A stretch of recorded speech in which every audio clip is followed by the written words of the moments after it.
Hey everyone, happy Tuesday. We're big now, but we're going to be small in a second. So, before, you know what, I'm going to leave us like this for right now. But you guys know whenever I show the pictures, we go back to the normal layout, which is this layout, unfortunately. So, I wish we could be closer. But anyway, happy Tuesday, guys. Thank you so much. We have a good crowd with us in the very beginning. So, let's give a shout out to you guys first and foremost. Shout out to you, 24 of you that are watching right now. I appreciate it. 30 of you that are watching right now. I appreciate it so much. Thank you for joining me. Welcome back to my channel. Of course, I am your host, Miss Sabrina Soul, and we come here and we gather here on Tuesdays, the soulmates and us, to discuss Ready to Love. And tonight we're going to be discussing episode number 5. Okay. And it's going to be pretty interesting because it kind of goes into an elimination from last week. But anyway, you guys know, make sure you hit that thumbs up. We'll go ahead and do a moment of silence for you to go ahead and hit that thumbs up. If you have not hit the thumbs up yet, and if you have not subscribed to my channel, I would so greatly appreciate it if you would click that subscription button and also that notification bell. So every time I go live or post a new video, you will be one of the first ones to know. Shout out to you guys. Wow, 49 of you. Wow, thank you so much for joining us tonight. Now, you know I like to introduce my amazing panelists in the very beginning, and I also like to do it in the very end because they matter, and you guys need to know who you're going to be listening to for the next few hours, okay? But we're going to go ahead and start with Tyrone. What's up, everybody? Sabrina, thanks for having me. Always a pleasure to be here. Always a pleasure to be on the panel. Tyrone from Ready to Love DC, Sabrina season. You can catch me at Ty Wilson 21 everywhere or at Tyrone E. Wilson on YouTube. It's going to be a lot of fun tonight. I'm really excited about this conversation that we're going to have tonight. So let's go. It's Jada. What's up, YouTube world? It's your boy J Dub, the #1 commenter, and I'm glad to be back on the panel. It's been I wasn't there last week, but it felt like 3 weeks. So y'all can catch me on It's J Dub on my channel. I do detailed reviews on reality shows, so check me out. It's from a male's perspective, so we have a lot of fun over there. Really BTV. Hey, you guys. So I'm having some technical issues today, but I'm glad to be back. I had to miss the last couple of weeks. You can catch me on Really BTV on YouTube. I review Ready to Love and Love and Marriage DC, most of the housewife shows, and some odds and ends and celebrity gossip along the way.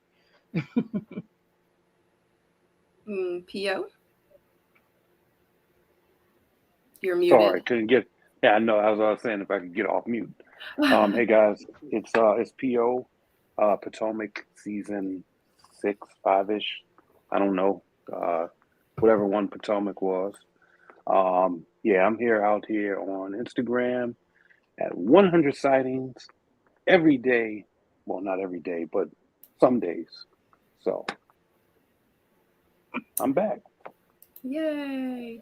And shout out to you guys in the chat. I see you chatting it up. And just to let you guys know, watching in the chat, just for real, without you guys, there is no us. So I just want to say that we really love you guys, and we appreciate you so much. And thank you so much for joining us. And we appreciate you so much. And thank you so much for joining. Someone has an echo. That was me. Sorry. It's okay. It's okay, P.O. Anyway, before we get started, because it's J Dub and Really B, they weren't here with us last week. So a lot of people missed you both. Okay.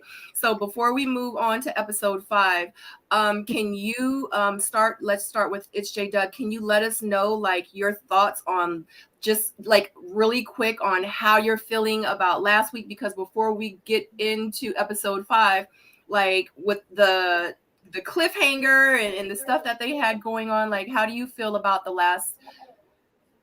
way that it ended in the last episode, pretty much?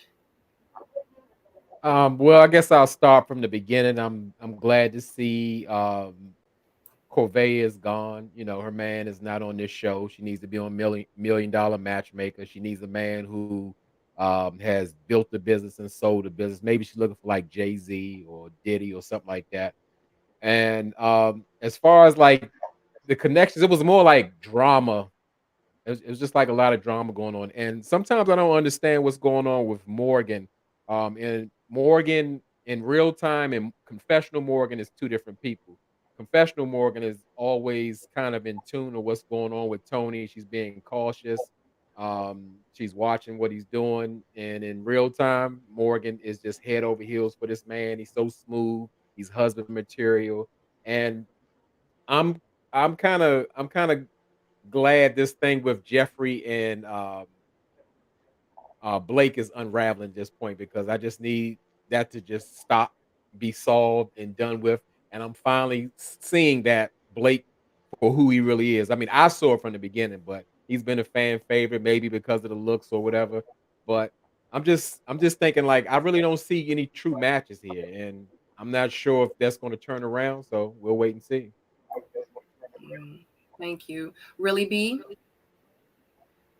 So for me, for the last episode, Blake almost had me. I thought I was gonna have to come on here and apologize to PO, because Blake almost had me.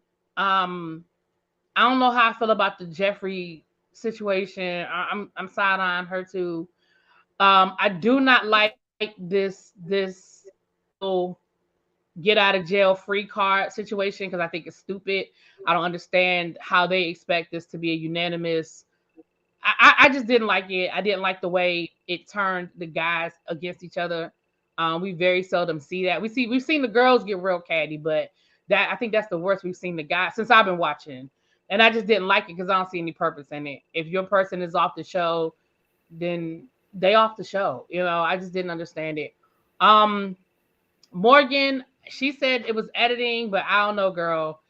That your interactions are very childish to me. That little move you pulled on at the game was very childish to me. Again, it could be editing, but I can only go by what I see. I don't know what was edited. Overall, I hate when they do the cliffhanger. I think that's stupid. Just tell us who's eliminated. You know what I mean? Like, that's not fair. Like, either I'm coming back or I'm not. I don't like it. But overall, it was an interesting episode. You know, see what we. I think we got a chance to see some other connections that we hadn't seen, because some of those people I forgot about. I was like, oh yeah. So I think the vote, because they were all there together, we got a chance to see some other couples and some other connections. So from that aspect, it was pretty cool. Mm-hmm. Yeah, thank you for that. We're going to go ahead and add Stacy B to the chat. Stacy B, are you there? Hey, everybody. Hey. Stacey All right. B. Hey, Stacy. Hey, y'all. And Stacy, go ahead and introduce yourself real quick before we get started. Oh, I gotta do that. Yeah. I was trying to, you know how you like try to slide in the classroom, like the church. You know when you try to slide in the church when they're already starting, you try to sit on the back pew. No, you're a VIP, and they need to know who you are. I'm Stacy _B. I was on season 4, season 3, Houston season of Ready to Love. Happy to be joining my peoples here. What's up, everybody? Hey, what's up? All right, guys. And just to let you know, we are going to move forward with let's all try to have courtesy to everyone. Let's not all talk over top of each other. Let's take turns. And also to we're going to keep our comments to a minimum, not too long-winded, but of course we definitely want to hear your thoughts and what we're speaking of, but we're gonna kind of shorten it up tonight and kind of hit the points, and we are going to agree to disagree. All right, so now moving forward, let me put my glasses on. Sorry, guys. You know, I can't wear my glasses because it'll have that ring light. So like this, and I don't wear my glasses. I need to wear it tonight. Okay, we start the episode. Well, this episode is called The Math Ain't Mathin'.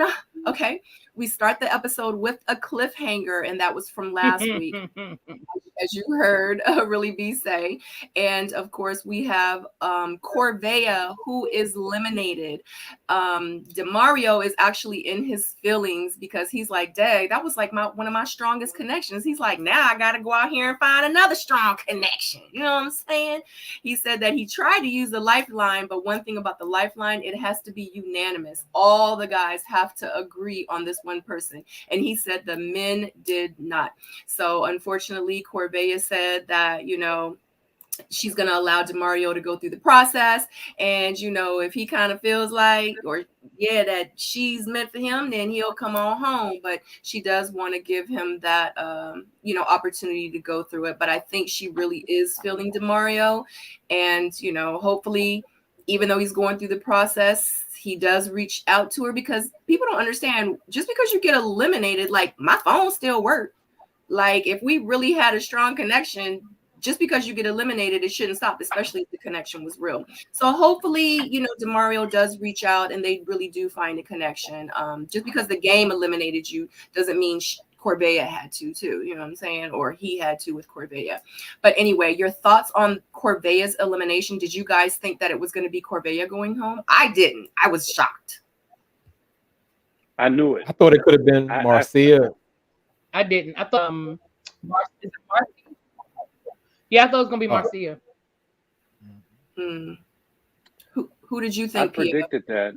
I predicted that last time. I said Corvea's going home. I think you did. And I did, and I knew it. You know, just because I deliver. Tyrone, who did you think was going home? I was torn between Corvea and Marcia, but I understand, you know, if it was Corvea, like the connections really weren't there for her. You know what I mean? I'm not gonna be that harsh like J Dub. I think the one thing that happened during this episode was we ended up forgetting about her elimination. You know what I mean? I feel like we always try to make a point to shout out to the castmates that do get eliminated, but with everything that happened at the end, won't be specific about it yet. We ended up forgetting that, you know, the episode was about Corvea. You know, for the most part, her elimination, since it was a cliffhanger from last week. Yeah. Go ahead. J-Job, what were you about to say?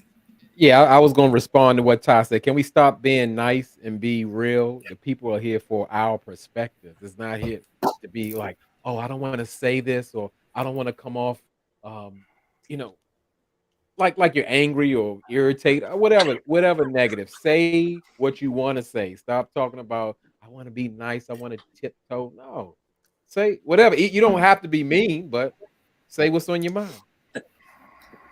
When they meet us in person, they be cussing us out though. In real life, I don't like you. I didn't like what you said about me on the day. I met P.O. in real life, and he didn't cuss me out. He was a true gentleman. The guy's mature, you know, and he showed love, and I appreciated it. I did not know. Now, don't get me wrong. You know, luckily, I'm almost at eye level with P.O., so I wasn't intimidated. But, you know, so we were good, but P.O. was, like I said, a true gentleman and professional. We had no issues, because he could have went. Right. I was like, oh, there go P.O. You know, he might have a problem with me, but that's okay. I still approach him, and we go from there like men. And that's what P.O. is, a man and a professional. So there you go. Yeah. I appreciate that.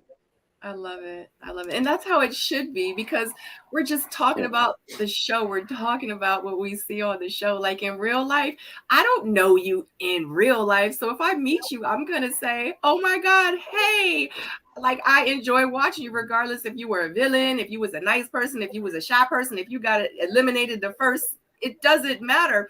Like I'm going to be like, what's going on? Like how I talk and review you on the show.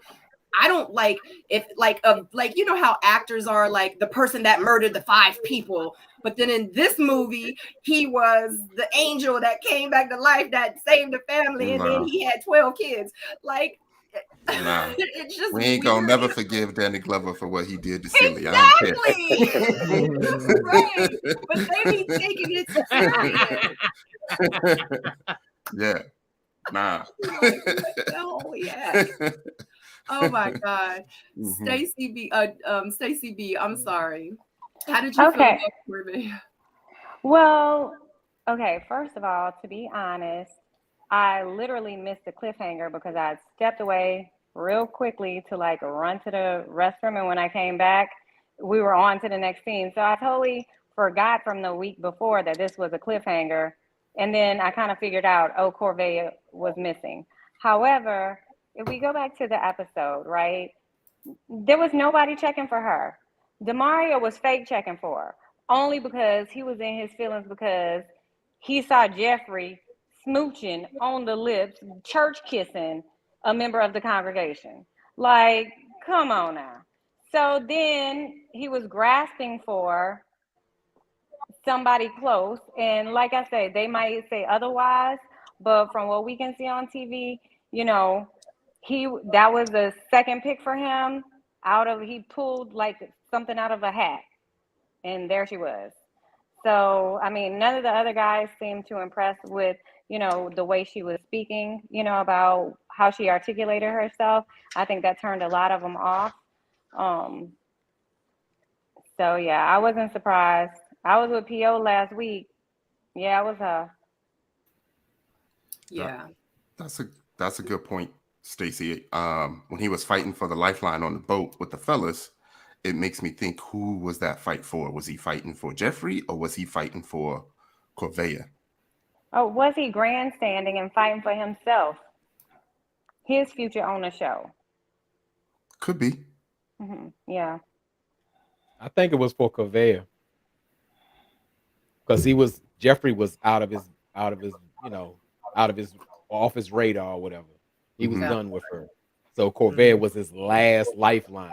And I hated the way they handled that discussion. They didn't handle it very maturely. It was way too extra and emotional. They could have had disagreements, but they were like screaming and yelling, and Uncle Blue tried to calm things down, and he still couldn't calm it down. Not Uncle Blue. But yeah, he did. Because remember in my notes I said he actually tried to save Corvée. He said, but the men, it has to be unanimous, and it wasn't unanimous. And that was his strongest connection. He tried to save her, but unfortunately they didn't want to use the lifeline on her. So they absolutely was talking about Corvée. Can I ask this question? So in all of the lounges with the men speaking, a lot of men every week they voice their displeasure with the way, Corvée articulated her expectations, right? So you knew, like, you got in this fight and you ruffled some feathers of some people that you may need later over someone that you knew nobody was going to save. She was not getting a life-saving raft. They were just going to let her drown. So why would you do all of that production if you knew it was for nothing other than to save yourself? Right. Yeah. He knew it was the end. Now that I'm thinking about it, like, I don't understand this lifeline thing, because when will everyone say, I want her to stay? Or when will all of the ladies say, this guy needs to stay? That's my No point. one's gonna Like, do why? that. Never gonna happen. Yeah, facts. Right. Like, it doesn't make sense. Why would I agree to save? Yeah. Why would I agree to save Stacy's number one connection when my connection is still in the game, and I need for my connection? Like, that doesn't even. I don't understand when they came up with this idea, what scenario they thought this would work. I don't know. Yeah, because it's. I'm sorry. No, I was going to say, supposedly, it's always unanimous in the men's lounge. Supposedly. So why would you even need a lifeline? It's only unanimous, like, if you're looking out for another dude and you're like, yeah, okay, we'll vote for her to stay. That's probably the only time. Well, the only time that would actually work is when you're down to the bottom 3 or 4. Then it'll be unanimous. But it would have to be from both sides. You know, it'd have to be a full on agreement. And I caught a lot of flack because I made friends on the show. So how are you going to use a lifeline if you ain't there making friends? You said it right, Stacy. You caught a lot of freaking frack. Mhm. Mhm. Ha But ha at the ha. but at the end of the day, when is it gonna be everybody's gonna be like, yeah, let's keep her? Or yeah, no, it's always gonna be, nah, I ain't feeling him, I don't like him, he need to go, or that's my number one connection, I'm feeling him, we had a good date. It's never gonna be, we all want him to stay. We all want her to stay. Like, when is it really going to be that? When? So Somebody that that's on right the there was bottom. just I think the whole notion, the whole thing about having that as a component was to draw and create drama, have people fight over that. Mhm. It's an item that's just there for no reason at the end of the day, other than that. Yeah. Mm. So, uh, uh, this, I don't know. I wish they didn't bring it up. I mean, it's cool because it's good for TV. You know what I mean? At the end of the day, like, I'm here for it, for the whole TV part of it, the drama, like the anticipation of like what's gonna happen, and so it's cool or whatever. It just doesn't make any sense because I just don't feel like, when are they going to ever come to the part where all of them are going to be like, yeah, let's save Cynthia. You know what I mean? So I don't know. Anyway, towards the end of the boat ride, Tommy does tell, or he tells them after the elimination, that the singles are going to head to Hard Rock Cafe and that one man will be eliminated at the end of the week. The singles get together. They all kind of have small conversations here, and here. Blake does pull Sue Ann to the side and he asks her how she's feeling. She tells Blake about the conversation that she had with Jeffrey. Blake says that he was thrown off with Jeffrey pretty much lying on him, saying that he chose her and that she was the one. He says that he appreciates Sue Ann, that she is a good communicator and she is easy to talk to. Morgan then gathers the group and says that they are going to go dancing. How y'all feel about Blake? For real. Not Who everybody wants to yet. start? Blake is Right. exhausting. Who wants to start? I'll start. I'll start. Oh, go ahead, Paul. Okay, go ahead. No, go ahead, brother. You got it. I want to No, okay. So I really started paying attention to Blake. I think, was it the last episode or this episode? And the more I listen to him, the more I start to feel for him, the more I start to understand him. When I listen to the things that he's saying, like, he's not saying anything bad.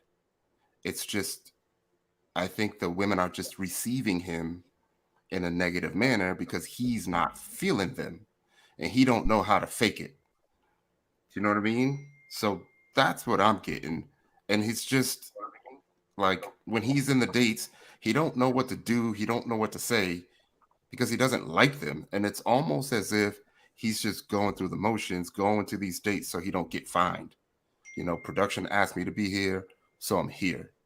But I don't think he's saying anything wrong. I think, the him being full of integrity is just what we're seeing. And then because we are expecting him to find a match, we are expecting him to give it his all, because that's what we are watching the show for. When that doesn't happen, you get really, really hard on the guy when he's really just trying to, say, I don't like this person. I'm not feeling this person, but he knows that he can't say that. So the dates are difficult for him. Okay, so now, first off, let me put my chopsticks down.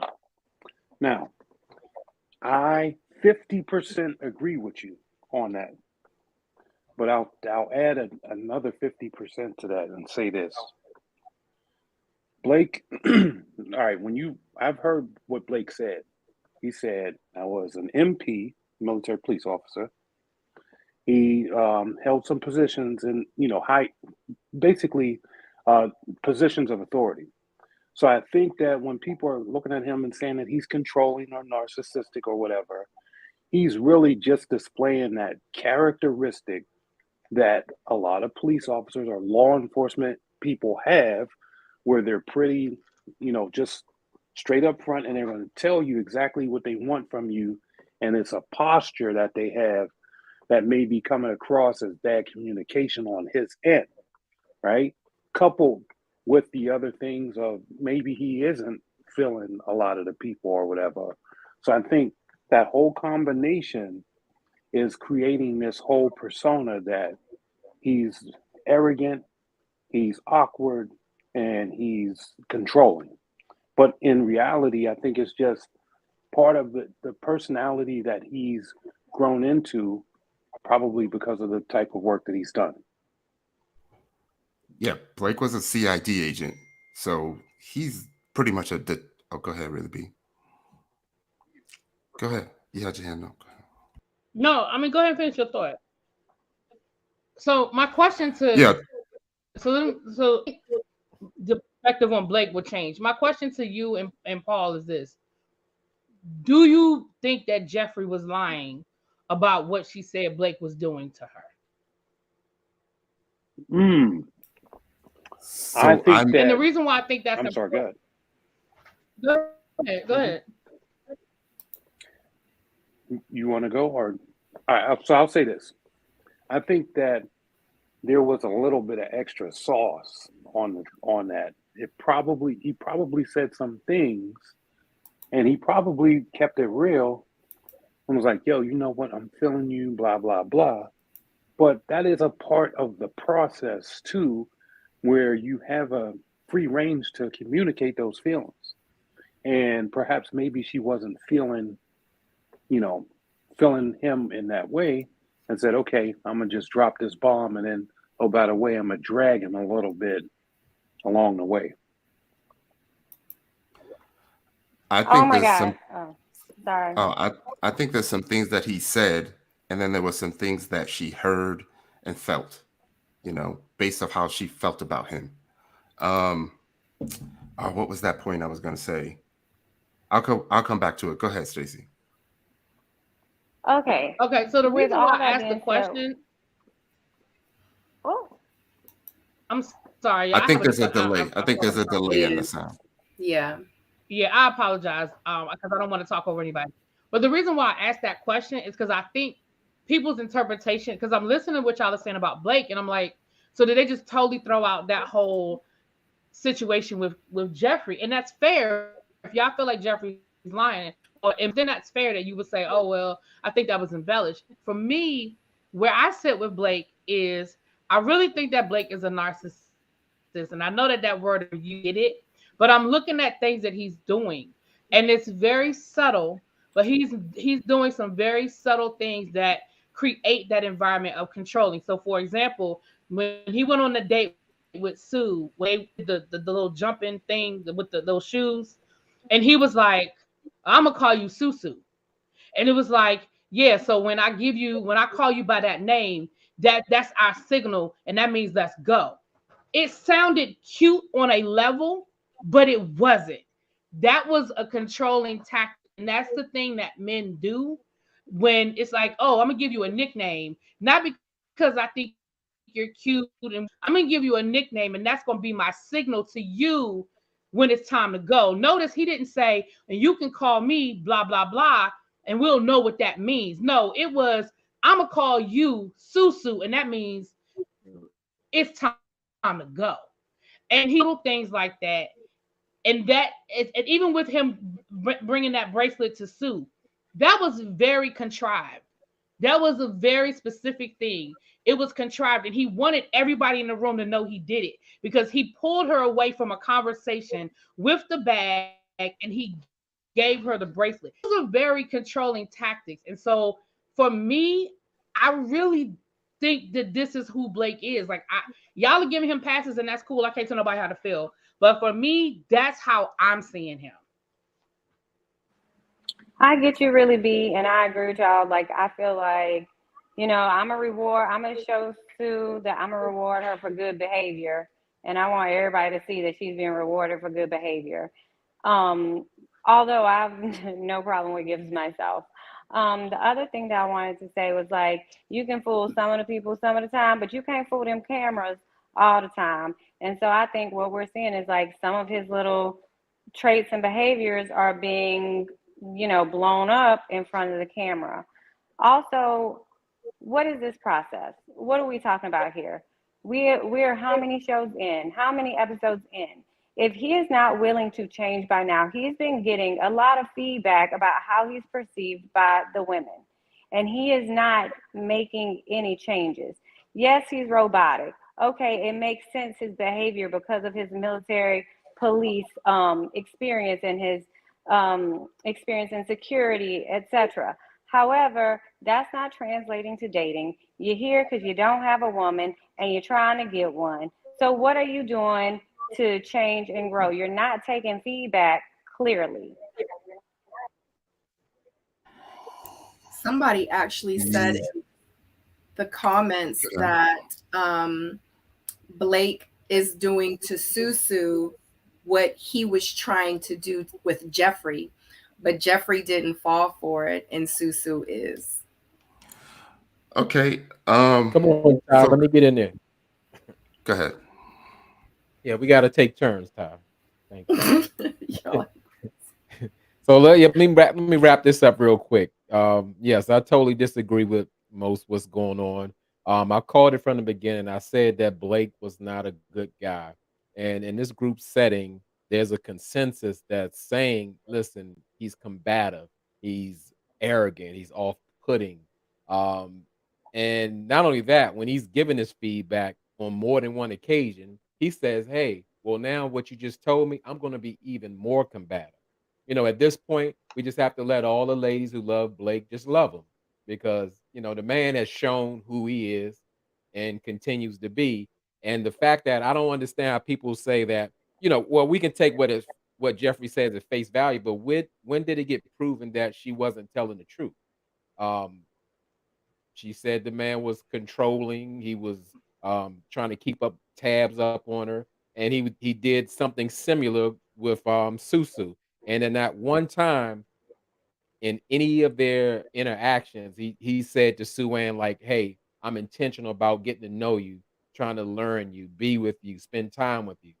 It's all let me reward you for giving me information that you should not be telling me." So I mean, like I said, some people are used to being in toxic situations. So I'm gonna just leave it at that. Tyrone, what were you about to say? Yeah, so I was gonna talk about some clarity that did come out of it because in the confessionals, this was the first time we actually heard Blake call Jeffrey a liar, right? Basically, he has been the only one to say what the case has been so far. I honestly feel like the dude is just he's just don't have any game when it comes to courting a woman, which is probably why he's here, like Stacey said. Um, he is a CID agent, which means he's pretty much a private investigator, pretty much a detective. And I feel like he did his assessment on all of the women early. And we complain about him not being open. We complain about him not being good, but we really can't say anything that he's done bad. The conversation with Corvea, Corvea was set in her ways and we were supposed to support her for that. But when he said that he feels like a child is broken, that's his opinion. And we should be accepting of that, right? So from what I'm seeing, I'm not seeing anything that he's doing bad per se. It's just not what we're expecting to see. So, and because you don't like him, it seems a lot worse than what it really is. Yeah, Can I get the last word on that? absolutely. Go ahead. I have one more point No, go ahead, about brother. Go ahead. I Go have ahead. one Go more ahead. point about the bracelet and the fact that he did it in front of everyone. Now that I think about it, I think that's actually a good sign. When he came up with the nickname It wasn't like that just came off of the top of his head. It was really just some corny thing that just came up at that time. So clearly it wasn't well thought out. It wasn't premeditated. It just happened. He was trying to spit something because the cameras is on and he's struggling, and that's just what came out. But I don't think it's really like a controlling thing. Go ahead. He probably couldn't remember her whole name at the time and just called her Susu. Like, that's probably how it happened. That part. He knew her name was Sue something and couldn't remember and said Susu. That's what it was. I mean, and that could be. But I'll say this.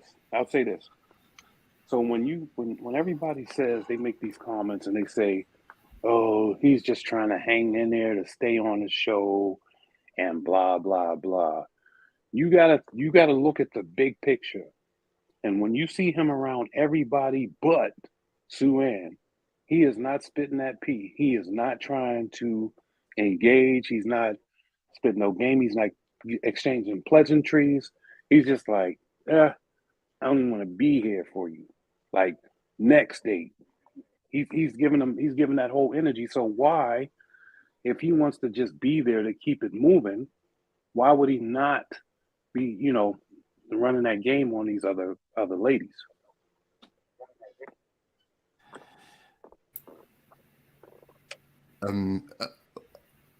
Paul, it's difficult to have conversations on a dating show with someone you don't want to date.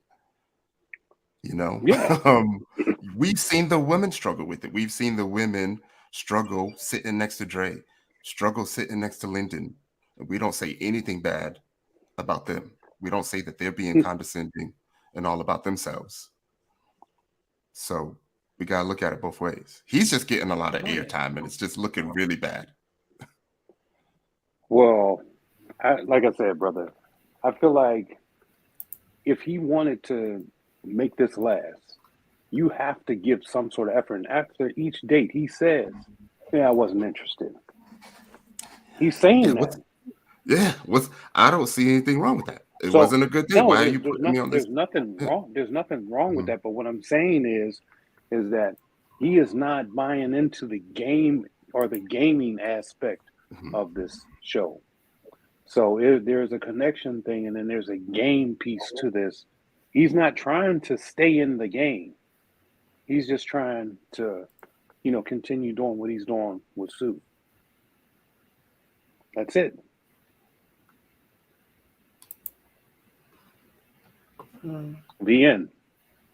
I was about to say, does that mean we're finished discussing Blake? Yeah. We're done. Yeah. No, I mean, like, these comments is great. Because I could do this all night, but let's move on. Yeah. Okay. Yeah, because, honey, we could sit and talk about Blake all night long, honey. We could talk about Blake all night long. I think right. And I think this is a classic conversation of a male perspective versus a female perspective. Even though there were some females in the chat that disagree with me, and that's cool too. But just, it's a good conversation. But I think that's why you have a diverse panel, because people see things, from different perspectives. Mm-hmm. Absolutely. No doubt. All right. Let me bring my notes up. Oh, shoot. I haven't been putting my pictures up there. Y'all know I got to go ahead and swarm it real quick. Right? Okay. So next we have Anthony. I'm so engaged in the conversation. Next we have Anthony, who meets Cynthia for a one-on-one date. Anthony asks Cynthia, does she see marriage in her future? She's like, heck yeah, I see it. I caught the bouquet. Okay. Anthony then asks, do you think that her husband is in the process? And she replies, I hope so.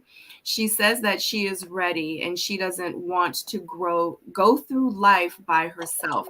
She wants someone for the long haul that is going to ride the wave with her. Anthony replies and says everything she is saying sounds so good. She then asks Anthony, what does his future look like? And he says marriage and possibly a little Anthony running around.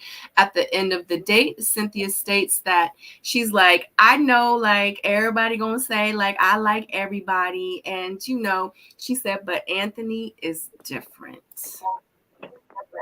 Anthony and Cynthia. And shout out to Cynthia, girl. I had to slide in her DM. I was like, girl, oh my God. I was like, I love you, girl. But anyway, all right, Cynthia.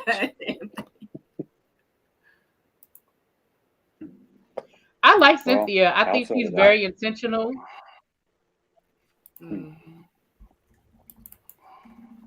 yeah, I feel like when she said, when he asked Sorry, the I have such a question bad of, delay, y'all. oh, I'm so sorry, my bad.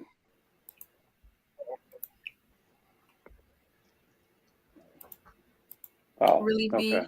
Oh, okay. Um, All right, P.O., go ahead. no, I was just going to say when she said to him, uh, or when he said to her, "Is my you think your husband is in this process?"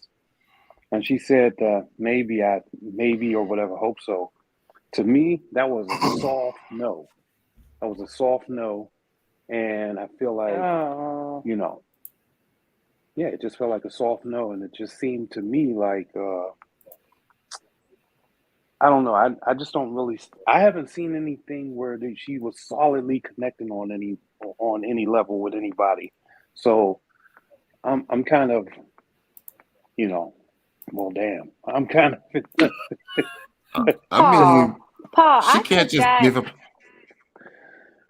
Go ahead. I took that, Paul, as her flirting. That was a soft flirt. It wasn't a soft no. It's like hint, hint. I hope so. Looking dead at you, kid. You know, like what are you doing? How did you miss that? Yeah, I mean, That's she because why can't. you I mean, single. That's why you single. You missing for it. me, You miss our love for, language.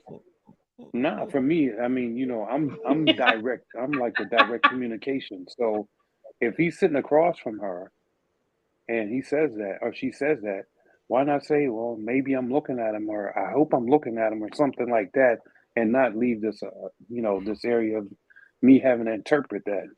Because for me, I would have been like, oh, okay, maybe, okay, soft. No, let me get up. Check, please. No, she can't just give him the panties. She did everything but give him the panties at the table. Come on, Paul. I mean, I saw, I I saw think the, I saw the, no, I saw the pleasantries. I did see that. You know what I mean? But it just, I don't know. I didn't see anything where, I don't know. I would have interpreted that differently. But that's me. So, I took it as like she wants him to lead when it comes to that. That's that's what I got from it. I think she's definitely feeling him. I actually made a clip on how I believe that Anthony has been the one this whole time. And she's been hmm. telling the whole group that Anthony is the one that she's feeling, and Anthony is the one that she talks to, with her body language. I do feel like that cry that she had with Andre was like a cleansing, which let her, get her thoughts together and truly understand what she really wants and what she's really looking for, because she looks at Andre totally different. I think I might have mentioned that she looks at him as if she's still trying to figure him out, but she seems a whole lot more sure with um, Anthony.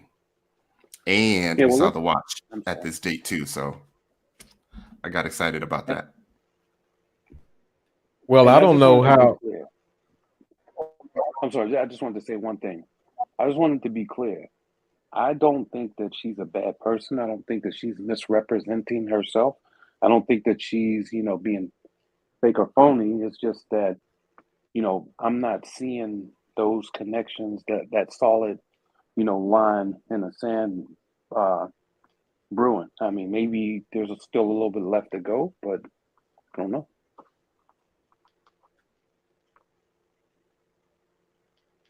Number one Okay. comment. Yeah, I was just waiting, just trying to get in there, trying to get my minute in. Thank you. Um, Responding to what Ty said, it was saying like Cynthia looked at, I guess, Andre and Anthony different. On that episode, when she fell in love with Andre, she said he was the one. So I don't know how we can take that any other way. He was the one. Game over. That's her man and all that. Then in Confessional Cynthia, her conscience broke out and said, well, people gonna start thinking that I like everybody. Guess what? I'm one of those people. It's just like she blows with the wind. Now, granted, she is my favorite person on this show. However, the flaws I see in her is more like she's always trying to be deep because people are so impressed by the connection. Me is okay because at the same time she was talking to Anthony and she just made a uh asking Anthony about like what does a healthy relationship look like, and she said something to the lines of, well, if you don't if children don't make a man, like, I guess, fall in love or something. It was just something empty because they were going along with the children theme or whatever. I don't see that connection. I think I think, does she want love? Of course, but I think she blows with the wind. I'm done. Thou shalt not do any Cynthia slander over here, Jada, because I love her more and more every episode, more and more. But what I want to point out and highlight is that I've been saying it from the very beginning. Anthony is worth paying attention to. He is the husband material on this season. He is the epitome of husband on this season. And on episode 2, where he was MIA and they really didn't develop much of his story, I was missing that because, he had led with, he loves his daughter, like he's a family man, like all of these wonderful things. So I'm glad that we're actually being able to see a little more develop around him, like where we can get to know him more because he's the husband on the show. Yeah, and if you go back to the group date, Anthony is the only person that asked her about her during all the interrogations. I like him. I like Anthony too. I'm glad we're seeing more of him because in the beginning, like the first 3 episodes, I was like, wait a minute. Yeah, I was like, wait a minute. Isn't there someone else? Like Lyndon is kind of MIA, of course, as we've seen him in the previews.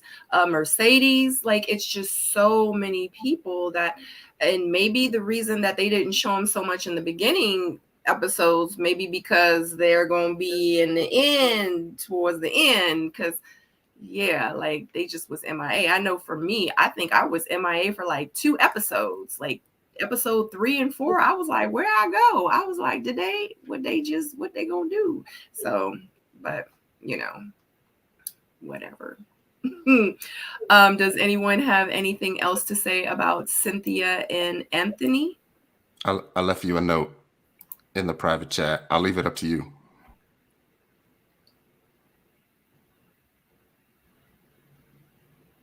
You can play it. You're muted. By audio, it's just voice. Yeah, you could do audio. So, okay.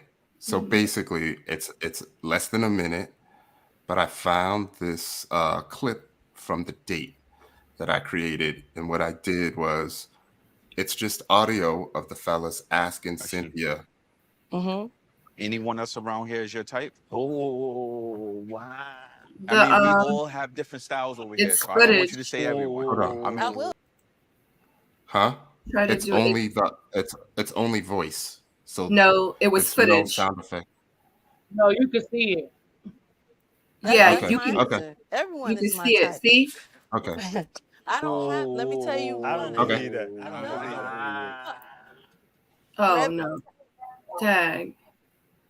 There's no way that you can just play it without. By turning the audio down? No. Well, even if you turn turning the off audio the video. down, yeah, like we could. It would have to be one or the other. Like we would, but we wouldn't be able to take the video out without the audio. Okay. Basically, what I was trying to show is they ask her who is her type, and her mouth says everyone is my type, but her eyes and her body looks directly at Anthony. Anthony. And then I play it in slow motion too. So there's really no audio after he asked the question. Right. I wonder how long. Question. Okay. As you get older, you understand that you cannot take someone for what you see. Oh, So Okay. I don't want to be making a decision based right. on how someone can- looks Right. and not giving them a chance. Cynthia explained a little bit more what she meant. I might be reaching. No, it's I don't not know. on his screen. It's on another screen. Okay, but I mean, we saw it. We saw it like twice in slow motion. So I don't know. I mean, I don't know. I don't know it because I know I've been in situations where my focus might have been over there, but I might have been like, yeah, you know what I mean? Like, I don't know. I think because it was so soon, she had just come into the process. I don't know, because remember she was filling Andre or Dre. No, she was filling Andre at that time. She had just had that date with him. She got emotional. She was like, I'm really feeling him. And then she, was there. So I just don't know. I don't know. I think it might be a little reaching, Tyrone. No, Tyrone. You might be on to something, my brother. What? But you know what? It could be. I mean, there is two other reasons that I explained. Tyrone, you reach him because he's the one that asked the question. So No, he wasn't. Tony asked. Tony asked the question. Which? Oh, my bad. I stand corrected. Let me sit back down. Yeah. I mean, I didn't mean like, yeah. I meant like, I'm agreeing, but not. Let me be quiet. Tyrone got slick real quick. No. I was trying to show that I wasn't. But there was also another difference in the date because in this date, she also extended her hand to Anthony. And then in the previous date, Andre had to ask to walk her to the car. Might be reaching. Yeah. I might be reaching. That's right. No, yeah, that's right. Because their date happened afterwards. But I mean, you might be right. She might have walked in and was feeling Andre from the very beginning. I mean, I keep saying Andre. He must be coming back or something. I must be talking him up. I said he's coming back. Anthony. Okay. I mean, you deliver, so I'm tripping. I guess you're right. Yeah. Well, okay. So moving forward, does anyone have anything else to say about Anthony and Cynthia? The watch. I might be reaching, but we did see the watch. So, okay. Okay. All right. So I have a lot of notes on this just because it was a lot. Like, this was one of those scenes where after I did my notes, I was like, would they be mad at me if I didn't have any more notes for the rest of the show because I'm tired of typing? I'm just exhausted at this point, but we're going to go ahead and move forward. We're going to talk about Demario and Jeffrey. They meet on a one-on-one date. Jeffrey does ask Demario what he thought about the boat party yesterday. He says it was very interesting. They played a very fun game. Jeffrey says that she was a little sad because they didn't get any time together. She said that his energy was a little off and he was occupied the whole time. He said, well, you were occupied too. And he was like, yeah, you could tell like my attitude probably kind of shifted a little bit. Jeffrey states that he didn't think she was occupied, she said she wasn't occupied. Demario says, well, during the game you were.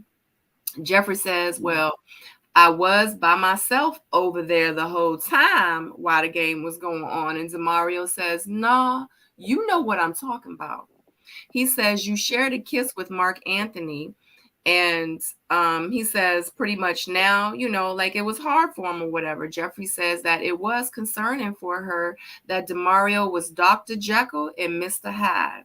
He didn't look the same. He didn't look at her the same anymore. And he says that, or she says that he seems really pissed off about the situation. She says that DeMario did not show up for her on the boat. She was like, did you come looking for me? Like, did you come see me? And she said, well, Mark Anthony did. Like, he showed up for me. And that's why she chose Mark Anthony. DeMario then replies, well, what would your kids say about you kissing someone? Jeffrey said that he had no reason to be upset with her. She can't have a man like him around her, and he is now on her cancellation list. DeMario says that he dodged 3 bullets. 1, he has not seen her without makeup. 2, she doesn't take criticism well. And number 3, she doesn't know Mark Anthony, and she was kissing some random.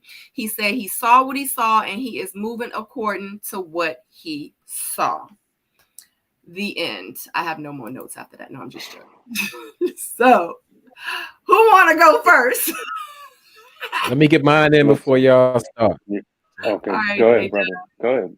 Let me get it out the way, short and sweet. With this DeMario situation, I mean, I see with not just with DeMario, with a whole lot of these people, why they're single and why they're on this show. I think DeMario really exposed himself, his lack of maturity. People have an argument saying like, well, that was his connection and he was hurt by it. And, he reacted, I guess, properly or whatever.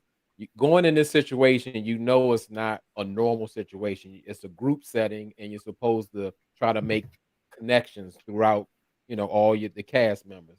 And he just really got nasty like with her and then started talking about what about your kids, like he's judging her. And that didn't show maturity. And it was disappointing. He had like some type of on him about it. I didn't like to see it. And Jeffrey said it right. I put this man on my cutoff list, and she should, because he showed her who he was. So I'm glad he's gone. So I'll say this. Regardless of, especially even in this process, I know it's an accelerated type of deal, but you don't know that woman well enough to interject her children into a conversation. And I think, that should just be straight up off limits and, things like that. Now that's kind of like going along the same lines of saying, what kind of mother are you? It's violating. I think that was mad disrespectful. I would never, tell a man to talk to a woman like that. Now I get it. He probably was speaking out of frustration and stuff like that. But, I like DeMario, but he gets a ding for that one right there. Secondly, I feel like, he could have probably, maybe handled that whole thing a lot differently. He obviously he felt some type of way, so he must have really been feeling Corvea. But Corvea said something. Not Corvea, goodness. Jeffrey. He must have been really feeling Jeffrey all like that, because Jeffrey, she hit him with you didn't apply pressure though. He applied pressure and like, like he came in with his game and so, yeah, that was his fault. If you, if you're not putting your foot down and saying, this is what I'm looking for, this is what I'm trying to do, folks be moving on. And that's what happened. Simple as that.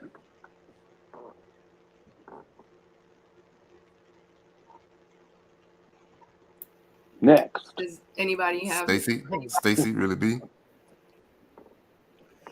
I feel like I feel like DeMario, I'm not sure what was going on with DeMario, but I'm with you, Paul. I think the minute first of all, I think that was very immature for him to be that upset over the kiss.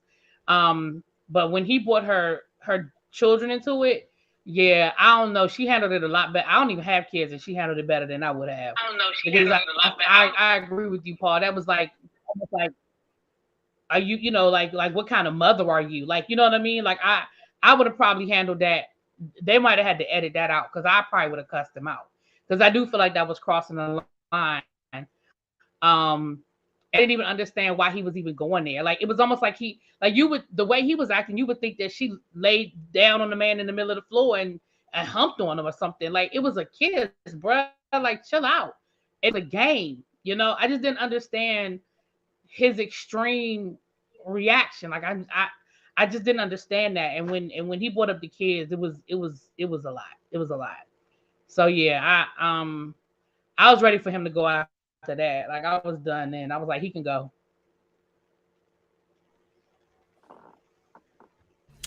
Yeah. I feel like I've actually lived a journey close to this. So I understood. I think the emotional maturity is lacking in DeMario. I do understand that. You know, he probably did feel some way about Jeffrey. I can also understand him having some type of conservative values when it comes to, you know, the way that he's seeing his mate or future mate act. He took that kiss really, really hard. But he also needs to understand that he needs to keep those other connections growing.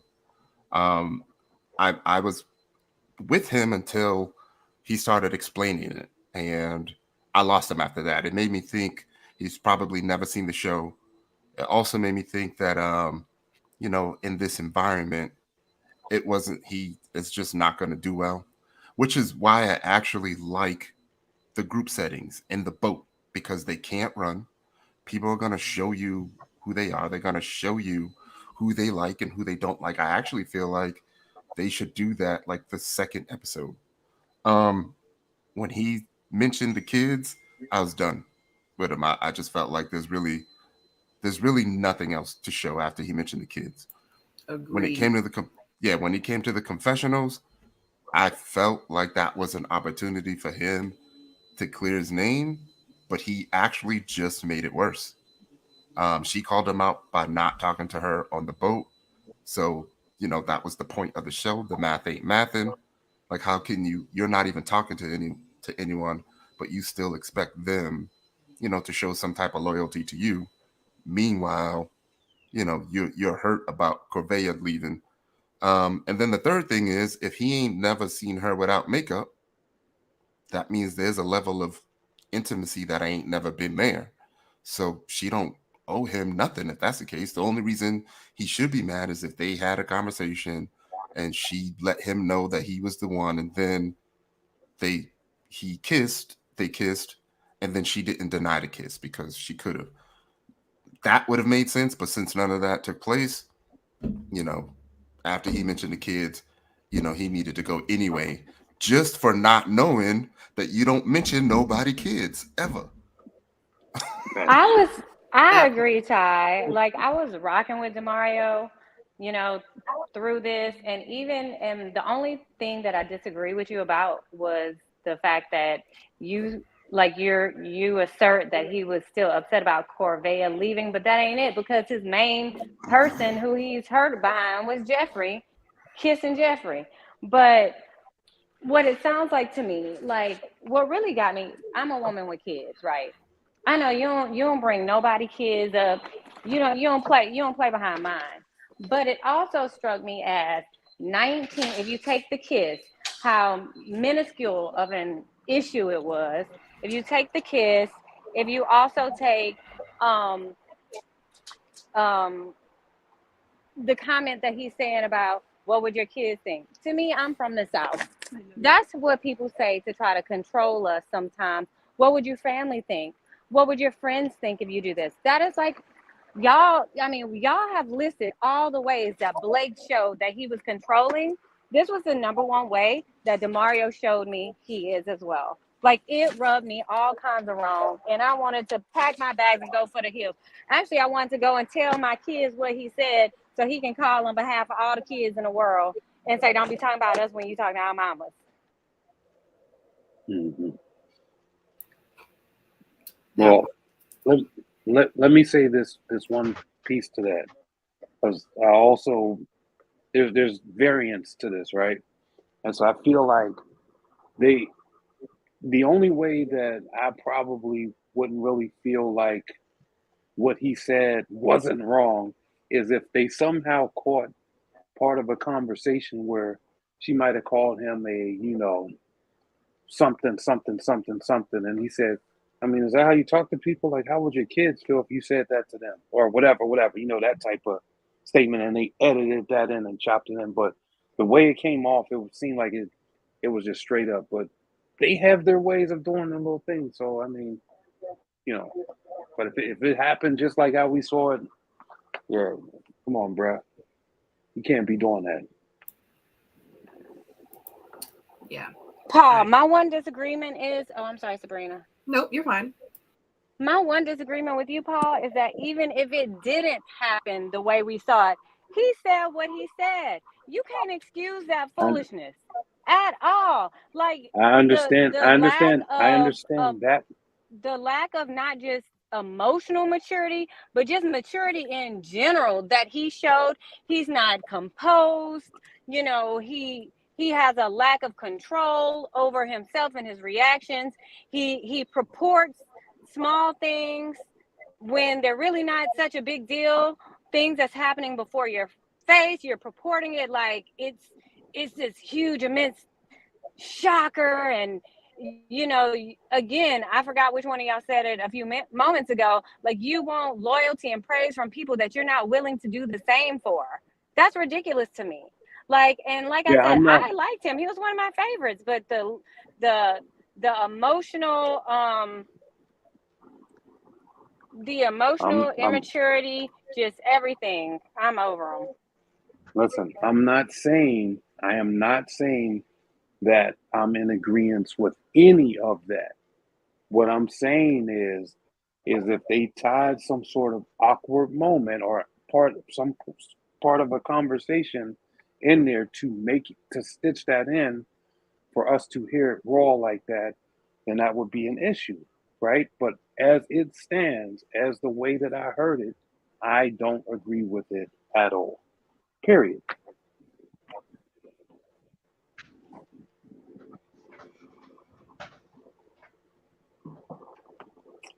Next. Sorry about that.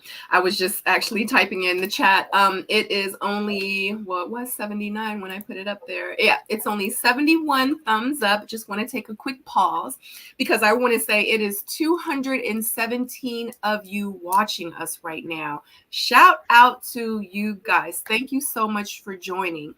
But if you are enjoying the show, please take a moment to go up, hit that thumbs up button. We would love the support if you are enjoying the show.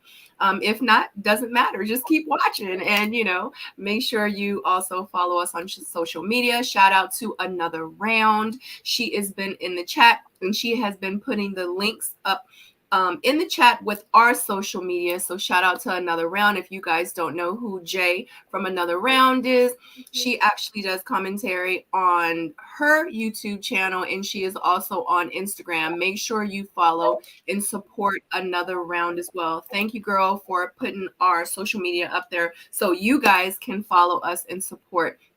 So does anyone have, moving forward, does anyone have anything else? Tyrone, you look like you're about to say something, so I'm gonna let you go. Yeah, just one last thing. Somebody reminded me that we need to give DeMario the same energy that we gave a lot of the fellas last season, because we thought that confessionals was the way to clear themselves. But in the confessionals, they continued to belittle the women, and we got on them about that.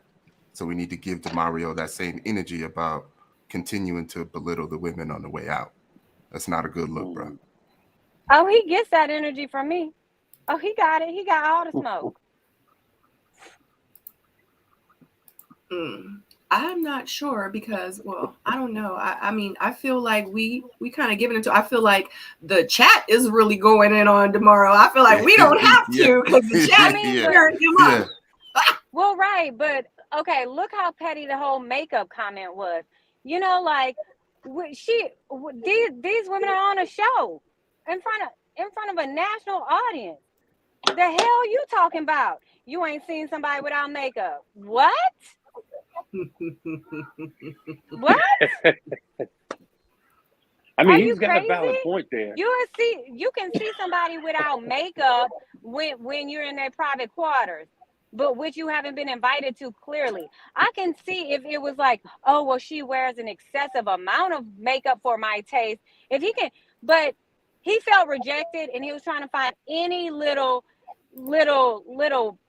condescending way to come after this woman in a very petty and superficial way. Like that whole barefoot and pregnant mentality that some people have, like you just gonna reduce this lady to nothing in your own little shady petty way. No sir, unacceptable. Unacceptable. I would expect more from you. You run no risk of being a stepdaddy to anybody's kids. Goodbye. Somebody has an echo. It ain't me this time. Okay. All right. Yeah. So, yeah, it definitely had me taken back by his comment. My thing is for him to, it just kind of felt like he was just like jab, jab, jab, you know, like, well, she didn't wear makeup. I haven't seen her without makeup, and she probably this and probably like, it just seemed like he was so in his feelings, in his ego. I mean, I don't know. It just shows me that I really don't think he's ready to love. I feel like he needs to go do some soul searching and go, I mean, because I'm gonna keep it 100. I said it on my live and I say it all the time. Would I personally have kissed somebody on national TV?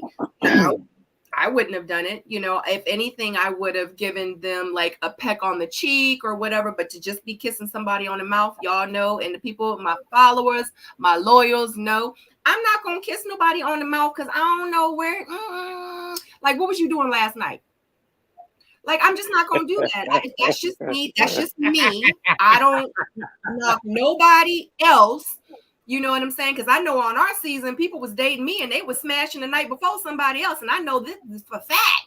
You know what I'm saying? So, yeah. So, no, I'm not going to just be going around. I don't kiss random people in the mouth. And he right. She don't know Mark. She don't know Mark Anthony. And I get it. It was just a peck. And I know me and Stacey B, we was going back and forth last week about it. Like, it was just a peck. That's just my opinion. Everybody is different. Some people are like, it was just a peck. It was a game. It's not that serious. Then you got people like me, like, yeah, I'm not going to transfer no bodily fluids. I don't know you. Like, I don't know. Like, first of all, I need to know, do you like men or women? Just because you want to show, like, that's the first thing I need to know before I be kissing you. I don't know. That's the first thing. The second thing is I need to see some paperwork. I need to see some receipts. I'm negative. I need to see something. I'm just saying. That's just me. You know what I'm saying? Now, how he handled it and how he went off and how he, was upset by it, that was a little bit much. I know if my connection kissed somebody else, I might have been like, oh, so we kissing on the lips now. So the first thing I'm going to think, I'm not going to be mad. I'm going to be like, so if they felt comfortable enough to kiss each other, so like, have they kissed before? Like, why she feel so comfortable to kiss him in the mouth? Yeah, he checked on me 3 times, but that don't mean the man at Rose's Italian restaurant checked on me 3 times too last night when I went to go eat. I'm not gonna kiss him on the mouth. Is everything okay, ma'am? He was a great server, but I'm not gonna kiss him on the mouth. You know what I'm saying? So everybody is different. You know what I mean? Like, I don't knock nobody for what they do. If I'm in the process, I might be in my feelings a little bit like, oh, so he kissing people now. Okay. But it just would make me kind of at that point want to talk to him to find out a little bit more like, well, how close are y'all? Like, do you feel like you and I have a stronger connection, or do you feel like that you guys have a stronger, like, I would start asking questions, you know what I mean? Especially if he kissed her in front of me and he felt comfortable enough to do that. Just like she said, he came and checked for me. That's why I chose him. And I'd have been like, dang, okay. So if I really like her, you know what? I'm going to start checking for her too. But I ain't seen her without makeup. So if that's the case, that's how you was feeling before she kissed the boy. Like, you was thinking in your head 3 episodes ago. Right. That's what I'm saying. Like, without makeup. Like, you was already thinking it. Yep. I just, and not only that, though, I don't understand. First of all, you were already thinking it. Mhm. I'm Yeah, sorry. I Yeah, don't. but I don't not understand. only Oh, were I'm you sorry. already thinking it, but at the same time, the stuff that you say, you're the kind of person that when you get in an argument, you just say that's the kind of stuff you just come out your mouth. Like, because I ain't never even seen her without makeup. Like, what? Like, maybe it's me. I don't see what the big deal with any of this is. Like, men, first of all, she didn't even have on that much daggone makeup. Like, let's start there. But men, women wear makeup. Get over it, right? That's what it is. Like, I don't see I don't see the big deal with kissing, but I respect how everybody else feels about it. But it wouldn't have bothered me. I wouldn't have cared. And if we were playing the game and that was part of the game, I don't care. But it again, that just to me, like I mean, that's just like anybody. Even if me and Tyrone get into an argument and we're just friends, have a disagreement, he says some stuff that he knows he's trying to be hurtful. That's a problem for me. Like, we can argue and we get to going for the jugular, and you making comments about my kids, and I've never even seen you without makeup. Like, what are you talking about? Like, something like Stacey said, it's something emotionally immature about him. Yeah, because he had to Yeah. go home, change, prepare his thoughts because they knew they was going to ask him about it in the confessionals.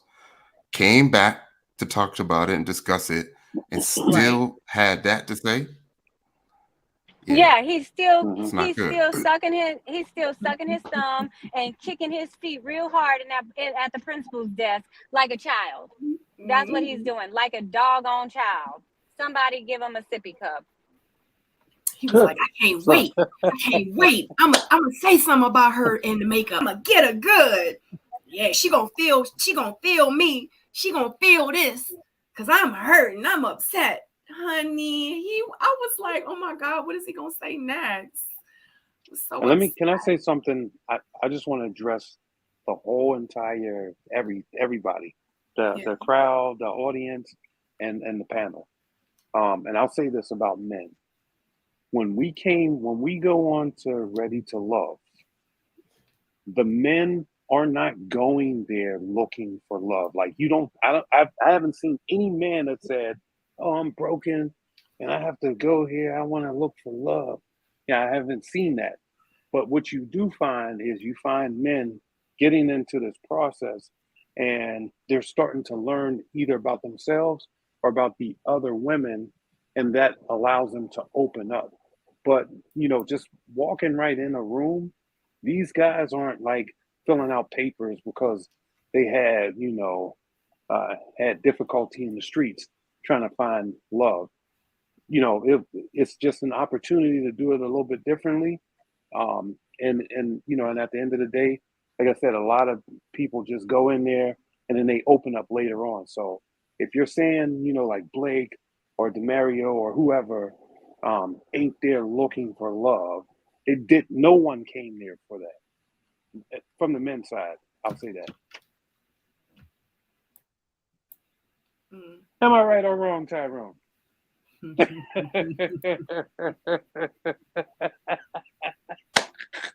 Tyrone. You mean this season? This season? Yeah, this season. Mm-hmm. No, I could see a couple that are ready. I also see them struggle trying to get there, and it's coming out on TV. Yeah, but Tyrone, hold on. Let me play J Dub for a minute. All right. Look, the question is, just be straight up. Did these dudes go through all of this stuff, psychological exams and 15 different interviews and all this stuff because they had relationship issues and they needed the show to put it together for them? I wouldn't say that. I think it was an opportunity for them to meet women who are vetted and that could match them, and that they're probably assuming that, they're probably the cream of the crop women. So the chances of that happening is higher than normal. But as far as them like going in saying, hey, I'm going to get a wife out of this, Um, probably not. And there's some guys that clearly aren't there for that. Clearly. Okay, just keep in mind we are talking about Miami, Florida, in the United States of America. Yeah, I could see some guys that are open to it. I could see some guys that are open to that. Right. Yes. I mean, being open, but relying on the show, saying, "Hey, this show is going to solve my problems. I'm relying on this to correct the relationships that I didn't have," is what I'm saying. And so, women, they're looking at it from when they see men and they want to talk about love and all of that stuff. They're looking at us and they're saying, you know, they're looking at it from a different perspective. They want to get all ooey gooey and get into the emotional part of us, and the men aren't showing up in that way. They turn out that way throughout the process, but they're not walking in the door feeling like, hey, this is going to be, I'm going to find my one here. That's all I'm saying.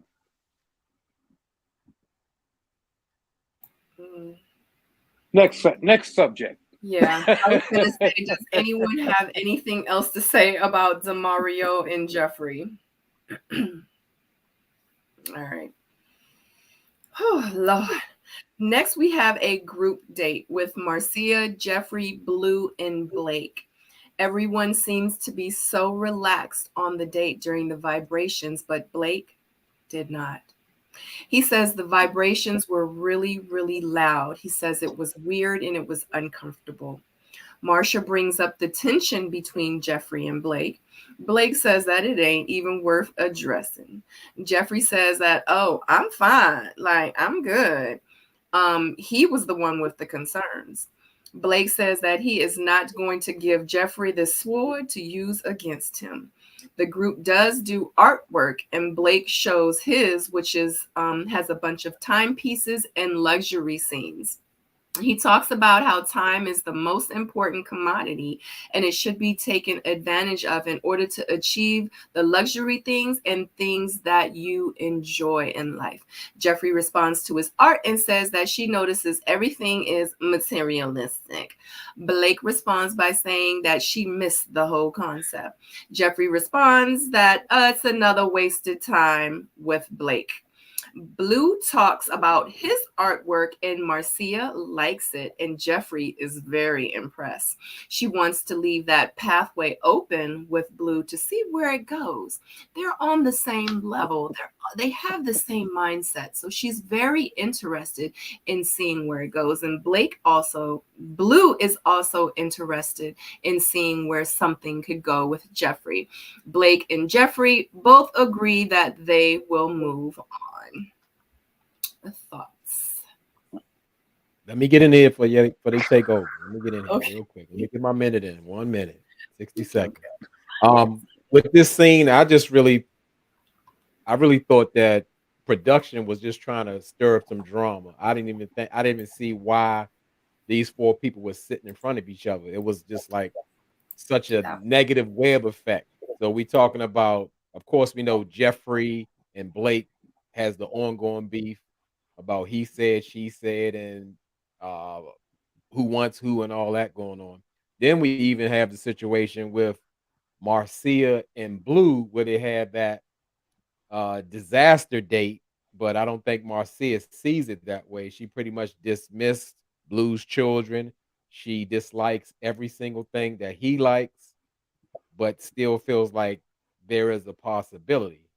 Now, with the whole situation with the beef with Jeffrey and Blake, I'm on Jeffrey's side, but I really did not like her in this moment. She like nitpicked with Blake, and it just seems super duper petty on this note. So if the man has shown you himself, just let him be, leave him alone, cut him out your life, ignore him, whatever you're going to do. Because I did actually I understood the collage of what Blake was saying, even though that's right. That's an opinion of how you see things, or that's subjective. But she didn't have to pick at him, so I thought this was just a scene for mess because Marcia is now playing the mediator between all of this. It didn't make sense, so I'm done. Yeah, I would say when I watched that, I'm like, why don't they just go smash? Because it feels like there's something pent up between Jeffrey and Blake, and for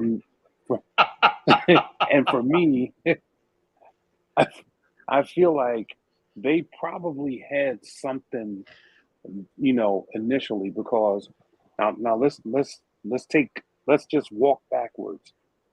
Jeffrey said that Blake was calling her on the phone, blah blah blah, and talking all of this, and this is where she found out that he was, I don't know, controlling. But we never saw the interactions that would have even led up to them talking to each other on the phone. So they may have had something there, and something went wrong, and somebody wasn't feeling something from somebody. Now, for Jeffrey, who I like, is still taking digs at Blake, then that says that there's something in her that has been hurt, because people that don't bother you, you don't bother them. It's as simple as that. Um, and so I feel like Blake may be being dismissive towards her, and that's sort of fueling that anger. Like, why are you not paying me the attention? Why are you not buying into this? She's taking these digs at Blake's artwork, and Blake, is explaining to her what it is, and she's dissing the artwork. But it's just something, I think, that was there before that we may not know of or heard of or whatever, that has created this monster. And I think we might find this out later on.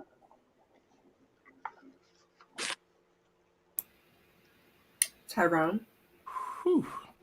All right, so I have been in a couple like emotionally abusive relationships, and I was kind of triggered by this date. I feel like Jeffrey enjoys picking at him. And it happened from the moment that they walked in. Blake was going to sit down across from her, and you can hear Jeffrey say crisscross applesauce, which means like, don't sit in front of me. And Blake was probably triggered from that moment on. I understand them having the date because in the end, like, we want to see growth, right? So I imagine production did have something to do with Marcia bringing it up. And if they're going to have Blake and Jeffrey in the room, then having the energy from Marcia and Blue would even all that out. It's almost as if, you're in a marriage and the wife knows how to upset you, but also knows that you ain't going nowhere. It just Right. it just feels like that. And it was obvious that he was just trying his best to be cordial, and she just couldn't accept that. When it comes to like this picture and the noises, he said it was painful. I had mentioned something about PTSD. I don't want to say he has it, but I totally understand because he said it was painful. And like I said, like ever since last week, I started to understand him, a lot more. Like, he's not doing anything like wrong or bad. He just is in these situations to where he just can't win. He not feeling Marcia and definitely ain't feeling Jeffrey. So with production putting them in the room together, it's either them trying to be messy and egging it on. It's almost feeling like they even egged on DeMario because they know he was saying that, but they just kept it anyway. But I was on Blake's side for this date. Real quick, sorry to interrupt, but crisscross applesauce means to sit with your legs crossed like Indian style, like they're sitting. That means crisscross applesauce because that's what they say in my daughter's school. No, I understand, but I feel like Blake took it differently because he said, "Oh, you want me to switch sides?" And then that's when him and Blue switched sides because he was already standing there. I think Blake said, let's switch sides. It was I know you the editing man. It was Jeffrey. She said crisscross applesauce. Maybe because she has kids and all that stuff, so maybe. Ty, you being like Blake. Shoot, he got you 3 being years. like Blake now. Sabrina just told you crisscross applesauce means cross your legs, and you just dismissed her. I don't like that. I didn't No, dismiss it. but really, I said, but they crossed when she said it. Blake was already there. He didn't just sit down and cross his legs. He moved to the other side, so he may have taken it as if she wants him to move, which would have triggered him. Which means he might not know what crisscross applesauce means. Yeah. Right. Well, and that's why I said, well, he got 3 kids. He should know, but he really might not know, you know. So I mean, but that's a pretty standard thing to know if you have kids that's ever been in elementary or preschool. That's like when you want to gather everybody together on the mat and them sit, you know, with their legs crossed so they can all squeeze in and fit in. Yeah, he really might not have known. But I mean, at the same time, there's 4 adults sitting there too. Yeah. Really, B?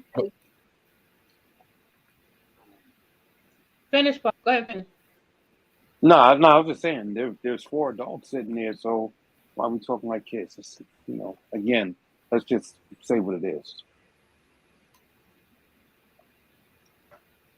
Okay, so crisscross applesauce, yeah, it just means cross your legs. I don't think it was a big deal. I think it was just a joke when people are talking like, okay, crisscross applesauce, like she probably got kids, or she has kids. It's probably been the daycare with the kids or something like that. Like it's just something that. But I'm with you on this one, Ty. I think that Jeffrey spent this whole day antagonizing Blake, but I think, and I think it starts with production / Marcia. Because I do not think they invested in let's see what's going on. And I think that was production setting up a scene for Blake and Jeffrey because of all of the other conflicts that they've been having. But I like, because my thing was, even when it came down to his vision board, how you gonna sit there and tell that man that, oh, so I just think that's materialistic. What are you talking? He took pictures of watches and he he literally explained what he meant and what you that is materialistic. So I do think in that moment, I think Jeffrey was being antagonistic from what we saw, that entire date. And I'm sure it was uncomfortable for Blake, because whether I personally like Blake or not, it's clear that Blake and Jeffrey don't rock. So of all the people that you could have had a double date with, you choose the one person that is a connection there. Now you're just creating TV. This is no longer about trying to find love and helping Jeffrey or Blake find a connection. This is about creating a moment, because there was no reason in the world for either. I'm going to be honest with you. I wasn't interested in that scene. Once I saw, I'm not interested in the scene anymore. I have no interest because I already know what I'm getting. You know, okay, Blue, because first of all, Marcia should have been the one sent home over Corvea. All the guys have already said they're not feeling her. So why is saying, oh, she's like homegirl vibe? So Blue was the main one that said it. So you got Blue with her, and then you have Blake and Jeffrey, who we already know don't rock. What was the purpose of this whole moment other than create strife?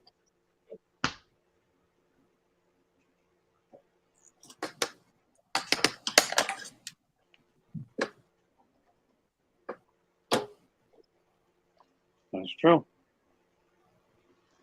Stacy B, are you good to talk? Can you hear me? Okay. Did I mute it? You. Yep. Perfect. Y'all see how I rushed home to come? Made it. Thank you. I heard you going through the trenches too. I was like, she getting it together. We appreciate you. I was driving. I was across town. Yeah. Thank you for showing up. So we are, I don't know if you know, but we appreciate the love. Absolutely. I missed y'all. We missed you. So we're talking about the group date with Blake, Blue, Marcia, and Jeffrey. And we would like to hear your thoughts on that whole date we're talking about how Jeffrey kind of antagonized Blake the whole time, and talking about the artwork that they did. And yeah.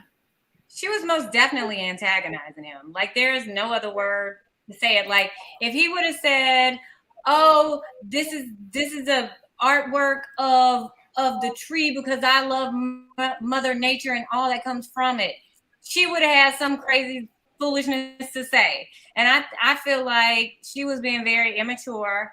And, you know, like it's women like is when some women act like that make it hard for other women to get a man to open up and to get him to be honest and vulnerable. Because when they are being honest and vulnerable and he's telling you, hey, my love language, I appreciate time, this is important to me, and then here you got a woman trivializing his love language, like that was messed up.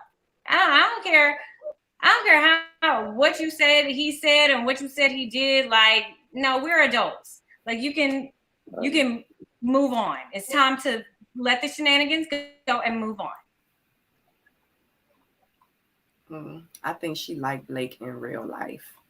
Yeah, they had to know each other prior to this. They had to know each other prior to this. Yeah. I know it's something, but I'm gonna tell you this: if I don't like a man, I'm not gonna antagonize you. I'm not gonna call you. I'm not gonna text you. I'm not gonna attack you. I'm barely gonna look at you. So, but she just was like, Blake, why you got on a shirt? Blake, why are you breathing? Blake, why do you have I mean, if you think about it, you're blinking like somebody that's superficial. I don't like the way you blinking. Yeah. Right. Think about it. If you go back to when we were kids, you know, girls always used to hit the guys and pick on the guys that they really, really liked.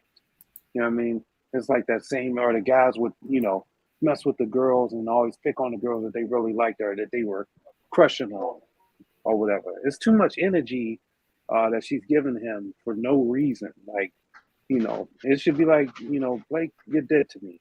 Because why? I just don't like you. And simple as that. Not, oh, every time I see you, though, you know, I'm going to have, you know, like women say, yeah, we're going to fight. Oh, okay. Yeah. I don't know.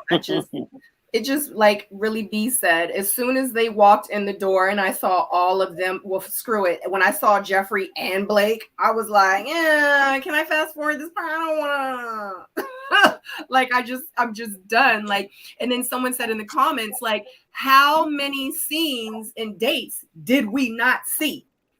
Like, we keep watching this crap. Like, what other dates? Like, we want to see those dates. I don't want to see them kind of going, but you know what? I don't know. Maybe they just needed some drama. They were like, let's go ahead and get that clip off the cutting room floor. Let's include it in this episode because we need a little bit of spice, a little bit of cayenne pepper. You know what I mean? So, but you know what? But here's the thing. Sometimes I know, y'all know how sometimes we had to complete a scene or we had to go back and do an additional testimonial, you know, confessional to make whatever happened make sense. And I feel like in this, y'all still trying to get these two people to admit what was said to make it all make sense. And at this point, as a viewer, we just don't give a damn anymore. We sick of this shit. Right. Yeah. No one. But my adult ADD has moved on. I want to see who's in love now, because we can't spend all day.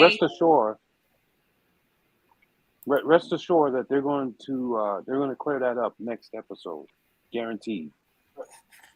It's going to take 3 episodes to clear up. He said, she said.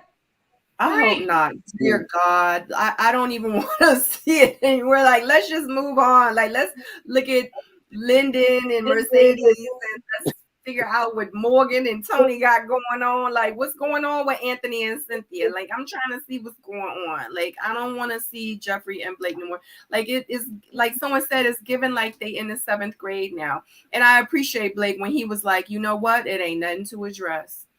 Like, let's keep him. Let's just go. Mm-hmm. And she was like, well, I don't know. Like, I'm good. Like, he was the one that had the, you know, and it was just like, she was baiting him in, trying to bait him in. You know what I'm saying? And he just wasn't falling for it. And then when he made the thing up, that just looks real materialistic. Nobody asked you. Nobody asked you what you thought. Like, you know.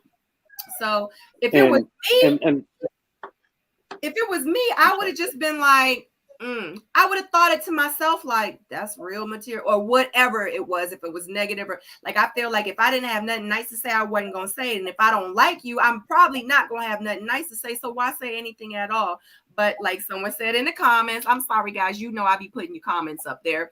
Like someone says, they like, oh, you want drama? Jeffrey was like, you want drama? I forget who said it. They was like, oh, production set that up. Like, you want drama? I'ma give it to you. And that's exactly what she did. So, you know, I live for it. And shout out to Jeffrey. Like, I don't have no ill feelings towards Jeffrey. I love Jeffrey, actually. Like, I love, you know, who she is on the show. So shout out to all the castmates. We just giving our opinion on what we saw. No hate. We love the girl. And let me say one thing, that because now this all makes sense in a sense. This makes sense that Blake never addressed it in the first place. And then they tried to loop him back into it and he wouldn't address it. But when you tie in the fact that that Blake is an ex-MP, right? And he's been in law enforcement, that means he understands the force continuum. And he also, has been trained in de-escalation. So I think those tactics are probably showing up where he's like, look, if I say something, I'm going to make this thing erupt. That's not who I am, and that's not how I deal with conflict. You know, I kind of squeeze it out and put the fire out and be done with it. Now I'm done. Oh, sugar. J-Dub, you got anything? No, I try to get mine out the way in the beginning. Sometimes I know you be having some extra stuff, you know what I'm saying? Like after we like say what we have to say, you be wanting to say something. Oh, Stacey, yeah, you got something? Sometimes, yep. You good, Stacey? All right, Tyrone, you good? Oh, you're on mute, Ty. No, I'm good. Okay. I just want to give a shout out to you guys. We are doing so swell this episode. Thank you, panel. Shout out to you guys for like the flow is good. The flow is good. The conversation is good. I'm loving it. Also, too, real quick, take a pause. It's 118 thumbs up. We have 236 people watching. Shout out to you guys. If you could take a moment, take a pause. Go ahead and give a thumbs up so we can get those thumbs up to match the numbers of people that's actually watching. And I see them going up, so I thank you. It is a nice free way to support. Yep, hitting that thumbs up is a free way to support the channel. Absolutely. Thank you so much. Don't cost you nothing. It's free to hit that thumb. All right, guys. We're going to move on from Jeffrey and Blake. I love it. Free 99. Oh my God. All right, let's move past them because that, yeah. Yeah, they're getting on my nerves. Right. So Jeffrey, obviously towards the end of that, we know that Jeffrey has now opened the door to Blue. So Blue has been invited in, and you remember he said that he left the door open on his artwork, and she is got the key. Okay. So Morgan and Tony go on a one-on-one date. Tony is asking a bunch of questions to try to pretty much get her to say him in all the answers, and she never does. She discloses that there are a lot of great men there. Tony says that he has no threats, especially to Lyndon. Tony says that he is tired of pretty much being alone, and the only thing that's missing in his life is a special person. She says that she's ready. She's ready for a relationship. She's ready to settle down. He's like, "You ready to be a mom?" He asked her, is the special person? She says, he asked her, is he the special person? And she says, if you play your cards right, but you got too many cards. After that, they pretty much share a kiss. She does give him a very hard time during this conversation because he wants her to say, yes, you, Tony. Yes, you are the one. Yes, I'm going to be your baby mama. Yes, yes, yes. And she pretty much said, no, no. And what you gonna do, Tony? You got to get rid of your women. Tony said that this date was with Morgan made things much more difficult with his connections that he has with Jonique and Marcia.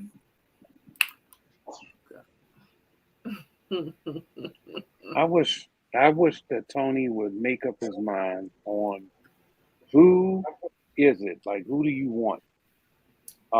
Because I think after Morgan kissed, what's his face? Was it Mark? Well, I'm sorry, Lyndon. You know, he was like, oh, okay, well, whatever, you know, and kind of eased up or whatever.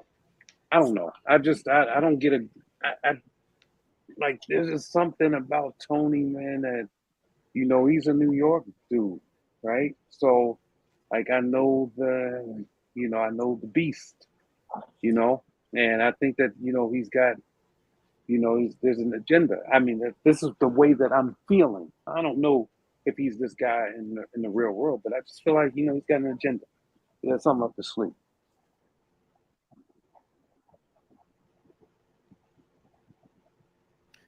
Oh, okay, I get in there. So Smooth, up top Tony, or whatever they call him. You know, I said from the beginning, you know, he's from New York. That's the first strike if we giving strikes out. But we dealing with Morgan. I have more problem with Morgan. She's battling her intuition. She knows this dude is a slime ball. She knows he's playing and running game and that he's A probably whole slime ball? ruined. Yep.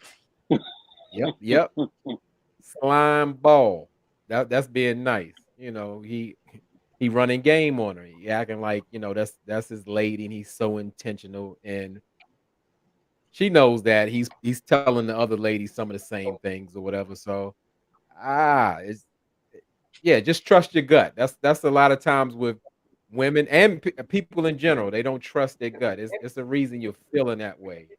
He's off. He ain't real, and he won't last. He might woo her for a couple of more episodes, or maybe they'll make it to the end, but he gonna break her heart in the end.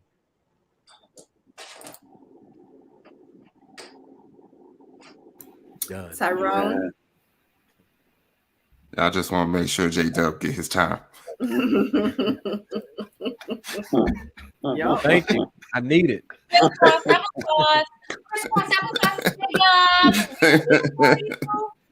Story time.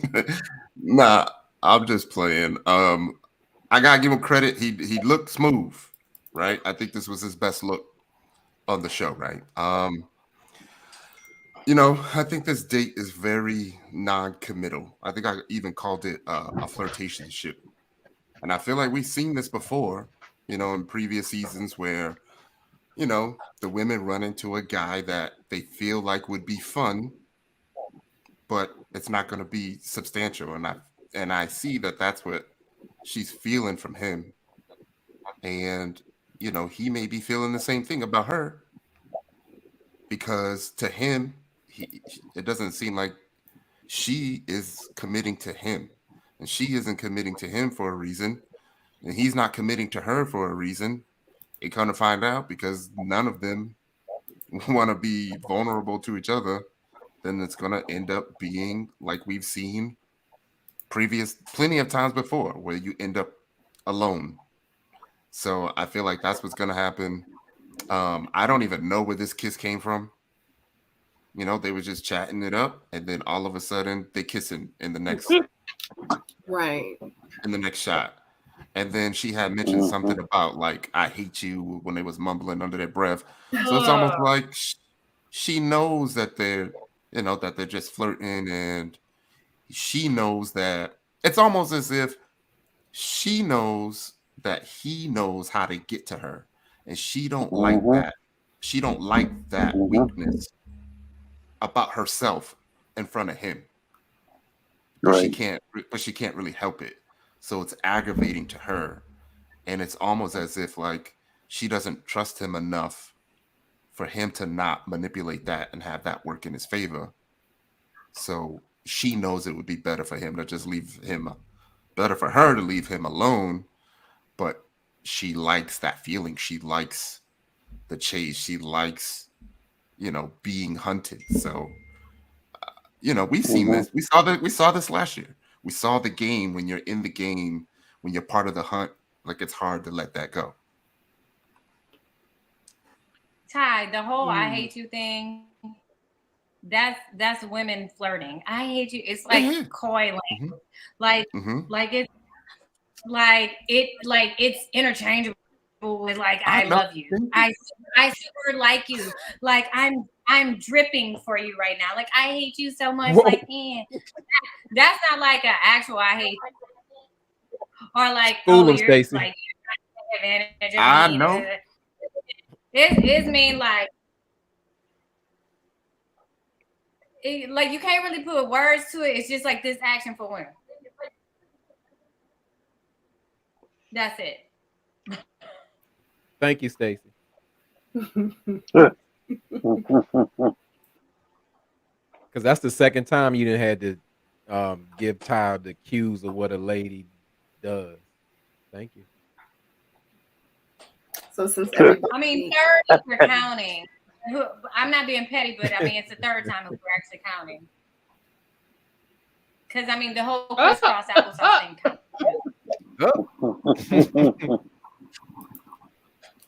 Y'all, the pinky ring is getting its debut because it was so many comments about that pinky ring that I had to blow that joint up and put it back on the screen. So when you get a pinky ring, you get like it to coordinate with whatever bracelet you're wearing that day. Is that how it works? Yeah. I don't know. He got the matching bracelet though. Oh my gosh, guys. Okay, Tony, it's like Tony. a little version. So it was about like get one free. Oh my God, I can't. This is too funny. All right, I try to I be looking and listening in the chat. I be looking and listening. So now, all right. I love it. Enough with the. What did you say? Not that I love the chat. Not it came with the suit though. Stop. Get a free suit with the thing. Okay. Oh my God, I can't. Oh my gosh. All right. Anybody else got anything to say about the pinky ring and the bracelet? All right, we're gonna move on. Let me say something. Yeah. Let me say, Corvea really missed out. I don't think she saw Tony with that ring and bracelet. She missed out. She's winning at this point.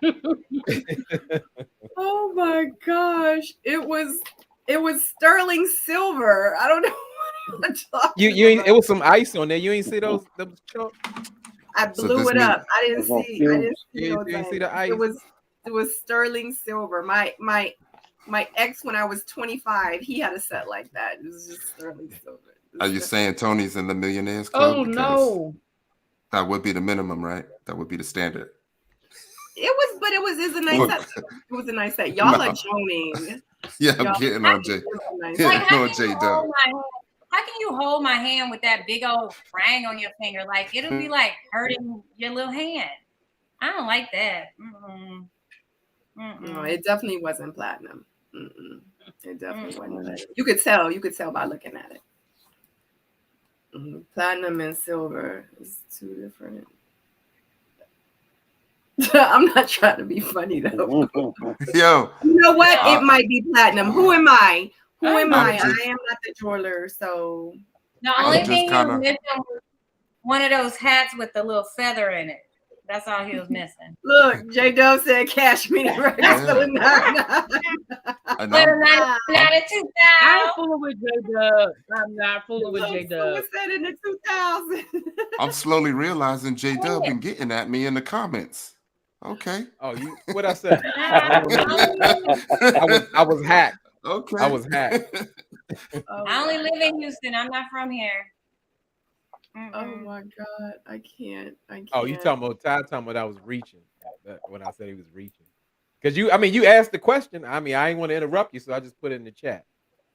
I could be reaching. You are. Oh, sorry. Oh my God. Okay. Ellen V said, "Log off, J-Dub." He delirious. All right. Come back, J-Dub. We need you. Wait, what is that? Is that a bird? That's like, was that an owl on your scarecrow? Go back. What is that? Is that a bird? Is it a jacket? It's a plane. Plane. Superman. It looked like a plane. It looked like what? Is it like a jacket hanging on the thing in the picture, J-Dub? In your picture. Oh, in the picture. Give me a second. Give me 1 second. It looked like a pigeon. Yeah, Superman. It's an eagle. An owl. Shout out to Tony. We love Tony. Okay. Shout out to Tony.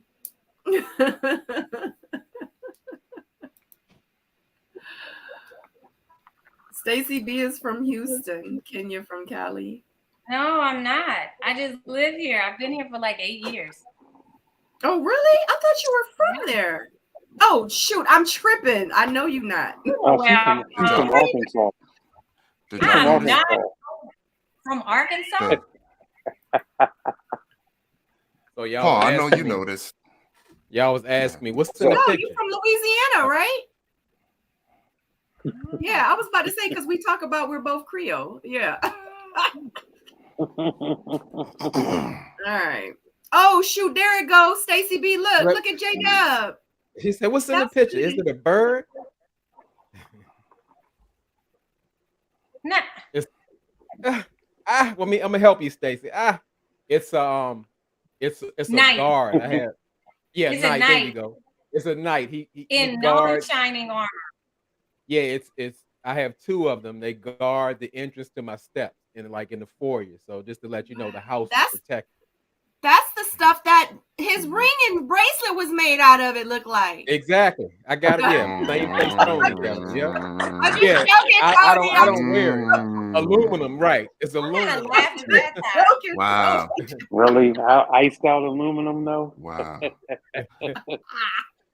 I will say production hooked Tony up. They gave him a different color scheme. They gave him multiple effects. They gave him some bling.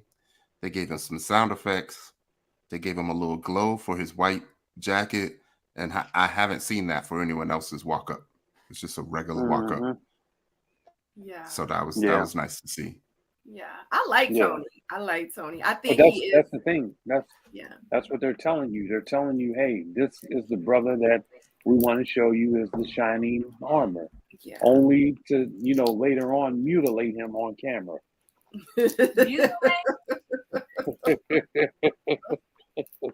I like Tony. I like Blake too. I like Blake and I like Tony. Yeah. I like DeMario till he started talking slick.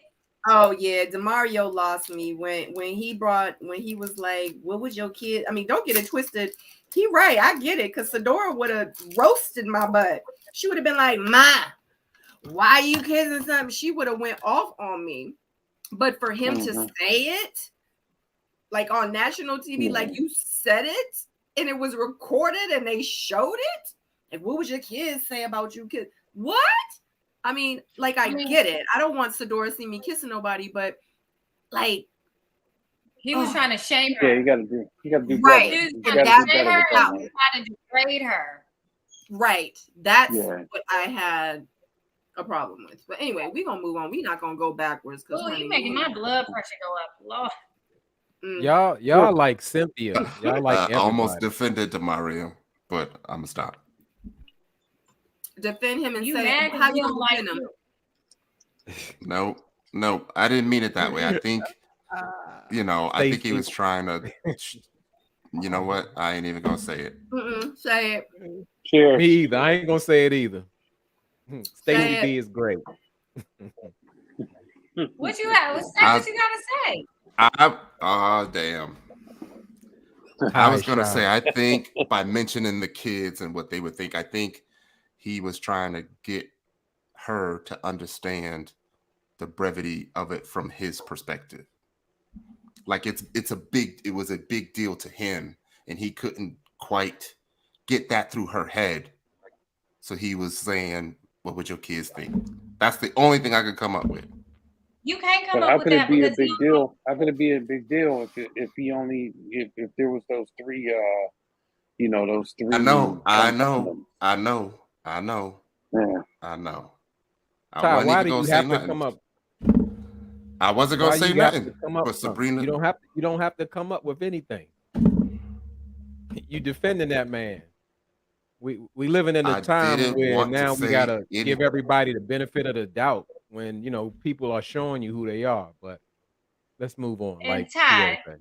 this is the first time I ever seen you not making sense. I literally said I wasn't even gonna say that, but Sabrina asked me to say what I was gonna say. So I You should said have made it. up That's something it. else I real appreciate quick. it. Well, You should have made up just leave it something to I'll me. take the real heat. quick. I'll take the heat. I'll take the heat.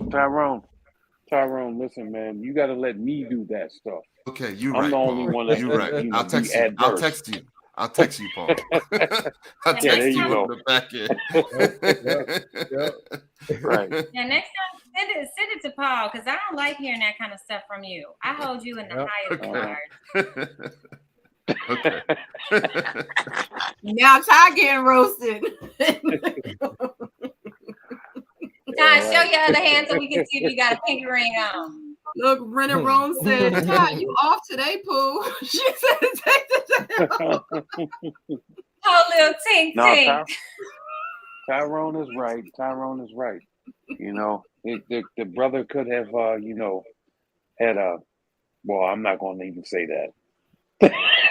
Oh my gosh. Oh my God.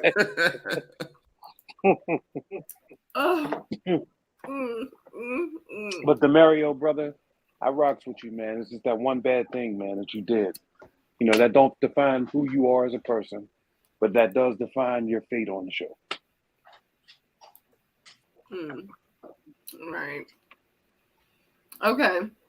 So Kenya from Cali, thank you so much for the super chat.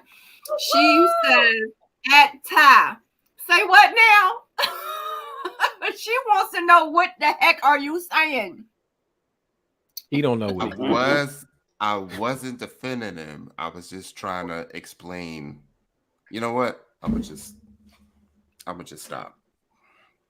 Yeah, brother. Let me take all the heat for that, man. You already know how we do. Just let me do it. I got this.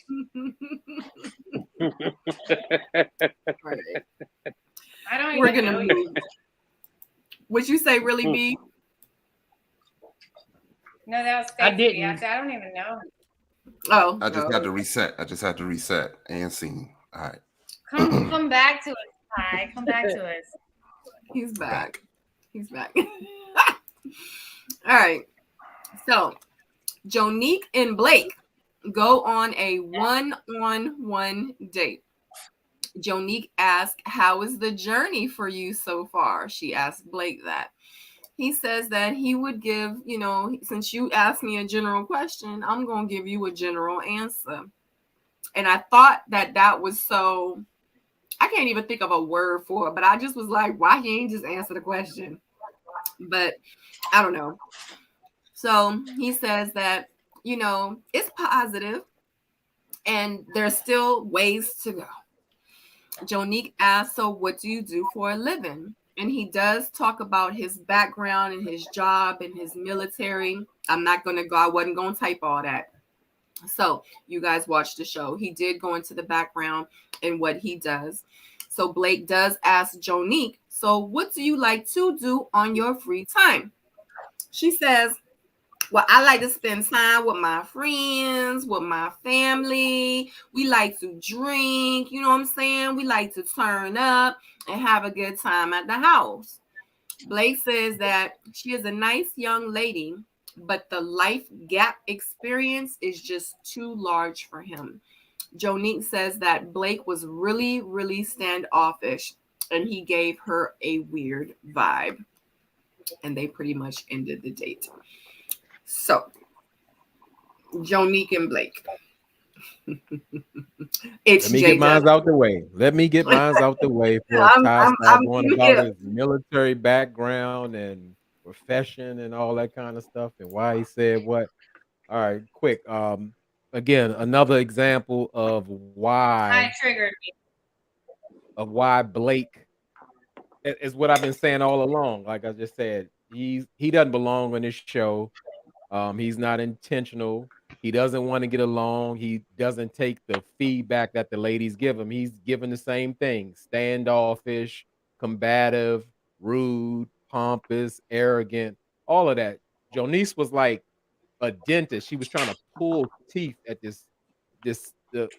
Blake wasn't given anything on this date, and I mean, okay, I get it. I'm with Blake. If a woman I'm looking to be ready to love, I don't want to hear that you at the house turning up, drinking all weekend, avoid a DUI. I get that. That's somebody that's to me is in their 20s doing that. So I get that part. But the way he treated her, it was like off. You know, it was like cold. It was like you're in a process. If your match is not here, just self-eliminate. Because I mean, you're just taking up space. I'm done. All right, real quick. I want to give a shout out to POJ, PO on the panel. Thank you so much for the super chat. Thank you so much for the compliment. No doubt about it. He always delivers. A compliment. He always trying to steal attention. But you know what? He paid $1.99 for me to give it to him. So everybody, PO would like everyone to know that Blake, he's the real like PO. Okay, thank you so much for the super chat. Okay, he paid for this moment. He gonna get it. Okay. Okay. So I'll say this. So check it out. When I saw this moment, I was like, okay, this doesn't make sense at all. Right? It doesn't. But this is another one of these moments that production threw together, understanding that there was zero chemistry. They had they weren't even on the same field, right? And Blake, instead of sitting there saying, try to make it like, oh yeah, I'm gonna try something with this. He was like, I'm not interested. I'm not even gonna give you the vibe. I'm not going to even make you feel like I could be interested. And, in this process, you have to respect that. You got to respect that. They put him with somebody he wasn't feeling. And he just was there for the camera roll. And unfortunately, they could have used that good date for him and Sue-Ann. He didn't want that. So Blake, at his big grown age, acts like a little toddler and is rude and gives somebody negative energy that she did not deserve. So you waste this one, like, if at all anything else. Y'all know we've all been on dates with people we weren't interested in on this show. We've probably been on more dates with the people we weren't feeling connections with than those that we actually were. Let's keep it a buck. But in no way did he have a right to be rude and disrespectful to her. You can actually try to get to know somebody and all of this shit that everybody's saying about you, you can help bring some sincerity to yourself in this moment. Because guess what they're going to do? Go back and talk about it? Because guess what? This would have been somebody in the ladies' lounge saying, well, you know what? I actually had a really good date with Blake. We got to know each other and now I can understand him a little better. But guess what? He missed out on his opportunity. His days are number 2. May I ask you a question, Stacey? You can't deliver any questions to me today. No, I just want to ask you one question. I'm not accepting questions. Because I listened to what you said. I'm just asking for clarification. What is it that he did that was wrong or disrespectful or rude or arrogant or ignorant? What did he do? He didn't answer anything. He wasn't participating in the conversation. I mean, I'm not saying, hey, I know there are some people out there, right, who like, if I ain't feel like it's hard for me to have a poker face sometimes, because sometimes my face be like, when people talking crazy to me, and I'm like, it's hard for me too. However, there's an adult line here. There is a mature line here. And he did not have to send all that energy you acting like wasn't delivered. It was delivered. That was rude as hell. And that lady didn't deserve that. She's trying to get to know him, and he ignorant. I don't have no questions. She asking me these superficial questions when he was robotic, asking robotic ass questions a few episodes ago. They were both doing the same. It was the same energy between both of them. She was actually asking, inquiring, trying to get information out of him. It was like, who said it? Sabrina, you said it. Like she was a dentist trying to pull teeth. Paul, ain't no circle you can spin right here to make it make sense. Because this was a wasted scene, wasted time. He wasted that young lady's time, and he seemed rude, dismissive, arrogant, pompous, just an all-out asshole. Now spin that shit in a circle and deliver that. He did not do that. Saturday. No, he did. Okay, so he did not. Well, then we were watching two different shows. Production wasted their time because production said, "Hey, we want this odd chemistry, and we want to capture this moment on tape." They probably asked him a while ago, "Would you be interested in this person?" He probably said no. They probably said the same thing to her, and they said, "You know what? Let's just put them together so we can get that moment." And that's what they did. They knew exactly what they were doing. And he knew what he was doing too. Wasting all our time this week. Shout out to Jay. Jay is feeling exactly how Stacey is feeling. She says that Blake was just a rude jerk. Okay, just rude. Okay, it is nothing wrong with being a gentleman. Okay, shout out to Jay. Thank you so much for the super chat. We appreciate you and your comments, honey. Yes. So, you are APO? I want to get in there. I want to get in there. Okay, J-Dub, come on in. Stacey B said she liked Blake before. So, I hear you. Everything you're saying is correct. But you did say you like the guy. He's been that same guy. Just because I might like somebody, I might think they're handsome, I might like their energy, does not mean I'm a damn fool and I'm gonna lie to myself or to y'all and not call out ignorant behavior when I see it. I got it. Mm-hmm. Yeah, I was gonna say, if you kind of think about Blake's history, it all started with, what did he say to Morgan? He said a woman. Remember at the mixer, he said something about kids without a father is some. I can't remember what he said, but I know I was really offended. Broken. Yeah, that they're broken. I was like, wait a minute. Yeah, that kind of, and he has kind of done things and said things of course, do I like Blake? Yeah, I do. I feel like he is misunderstood, but I feel like he be setting himself up for failure, and he has literally digged himself a huge hole, and he kind of just threw himself down in there. Yeah, I feel like he is misunderstood, and I feel like it is something about him, his personality. I feel like he is just not for everyone. To be honest with you, I'm gonna keep it 100. I feel like if I met him, even on the show, if I met him, I would be like, You different, because I like different people. I like to talk to different people. I'm like, okay, it's something about you. And because it's something about him, I would be so intrigued to like find out more. Like, he's acting like an asshole, but is he really an asshole? You know what I mean? Like, I need to know. You know what I mean? So that's just where I'm at with Blake. That's why it's kind of like I'm literally, and I can't even believe I'm saying it, but at episode 5, I feel like I still need to see more. I feel like he does have a dismissive attitude. I do feel like he can be a little arrogant at times. I do feel like, but then I feel like P.O. say, but what did he really do? And what did he really say? And like, how can I feel this way because of his views and how he thinks and how he responds? And because it's not how I would respond and how I think and what I would say, like, does that give me the, reason to just be like, he's this, he's that? No, I want to know more.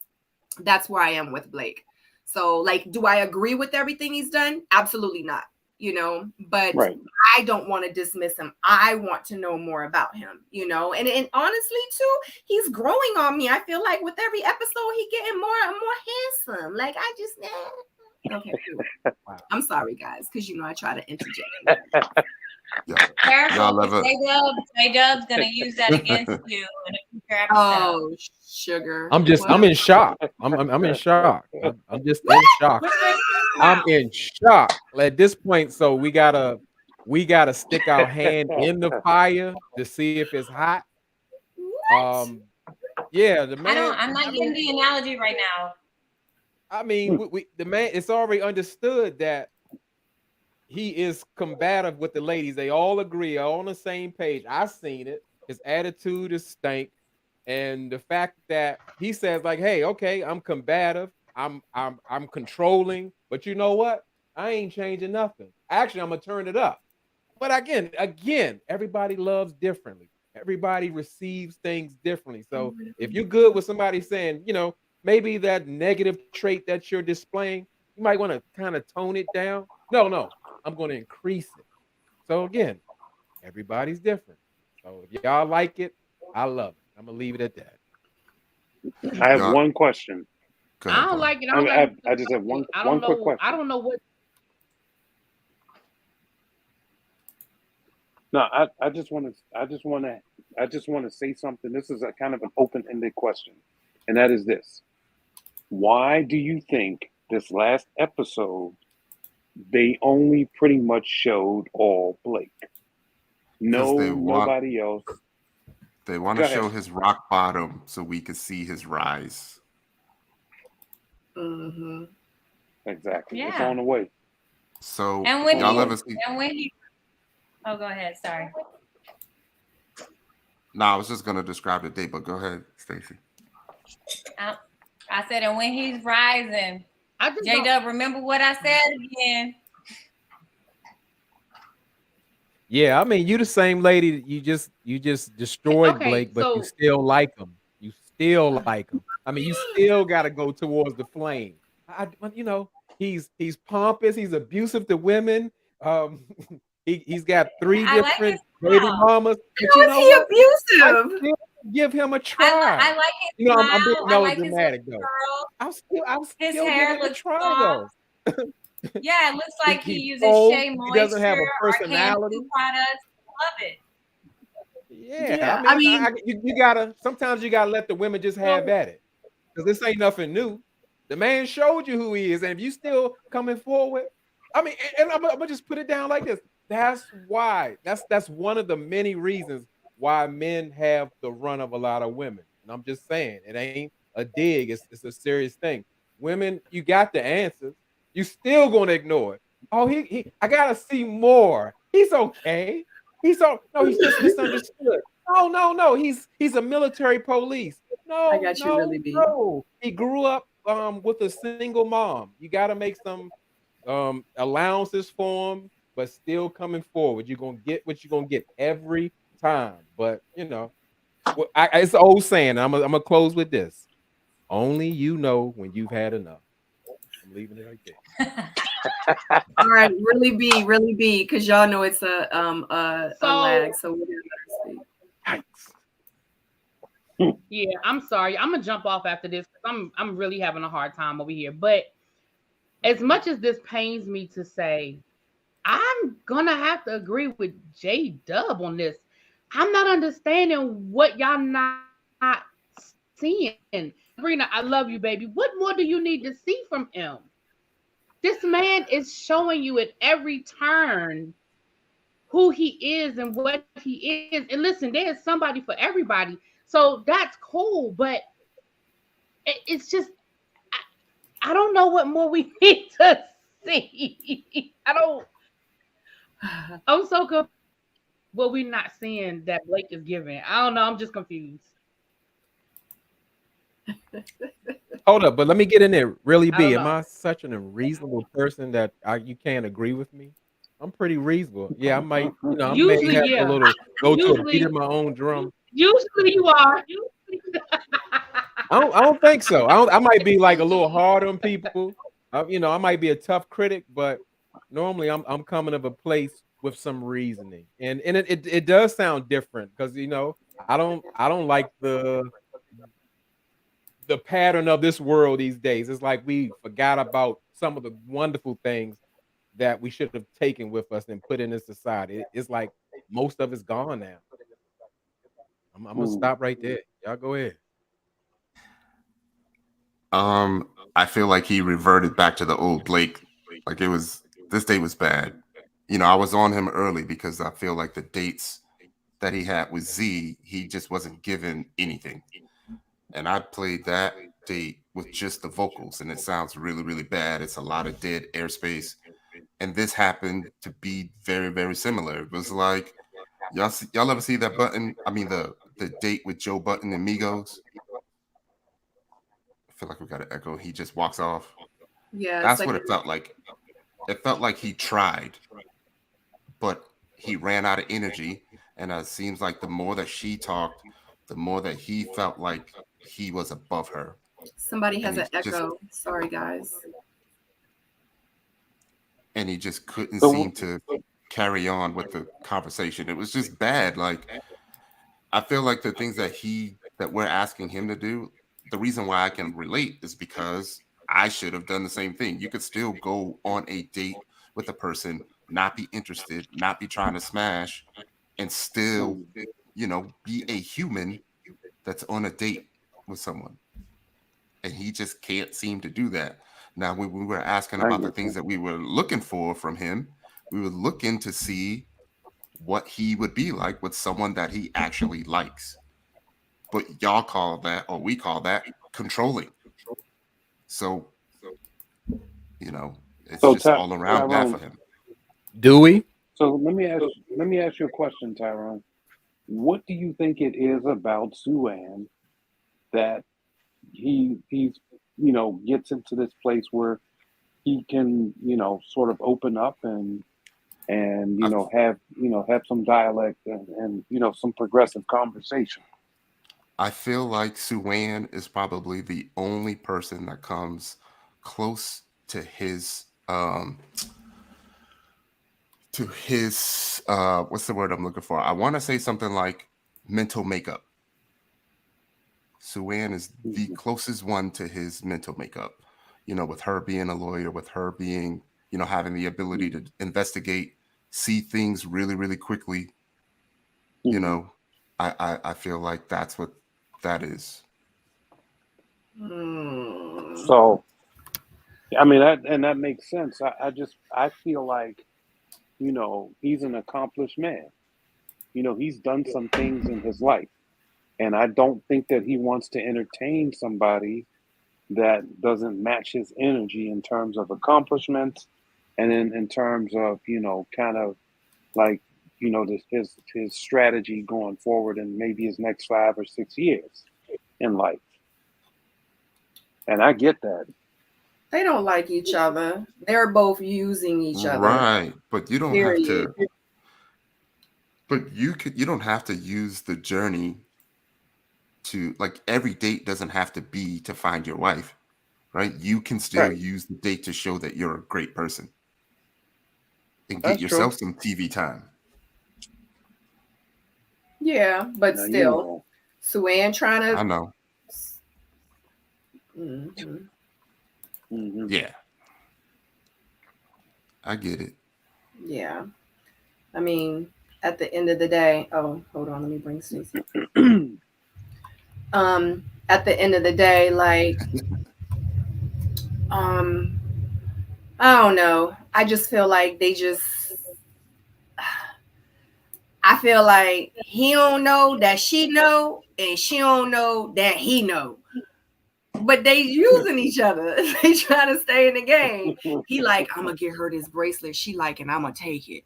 You know what I'm saying? Like, I just feel like that they just really both using each other. I think Blake, you know, I just feel like Blake is like he corny in a way. I feel like you said, Tyrone, like he don't really know how to date. Like he don't really like I mean, he's handsome, you know, he tall, whatever, he got a great career, whatever.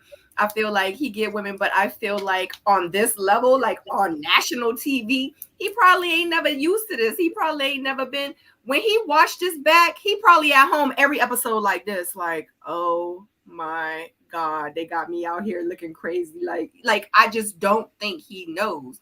I think with this life, he's just sheltered. And that's why I'm so intrigued and interested in seeing what else, because I saw somebody in the comments, they was like, oh my God, Sabrina, red flags. She's gonna end up with somebody toxic. I'm like, do you know who you talking to? Like, do you know who I am? Trust me, I do not ignore red flags. Like, I want to see more from him from the show.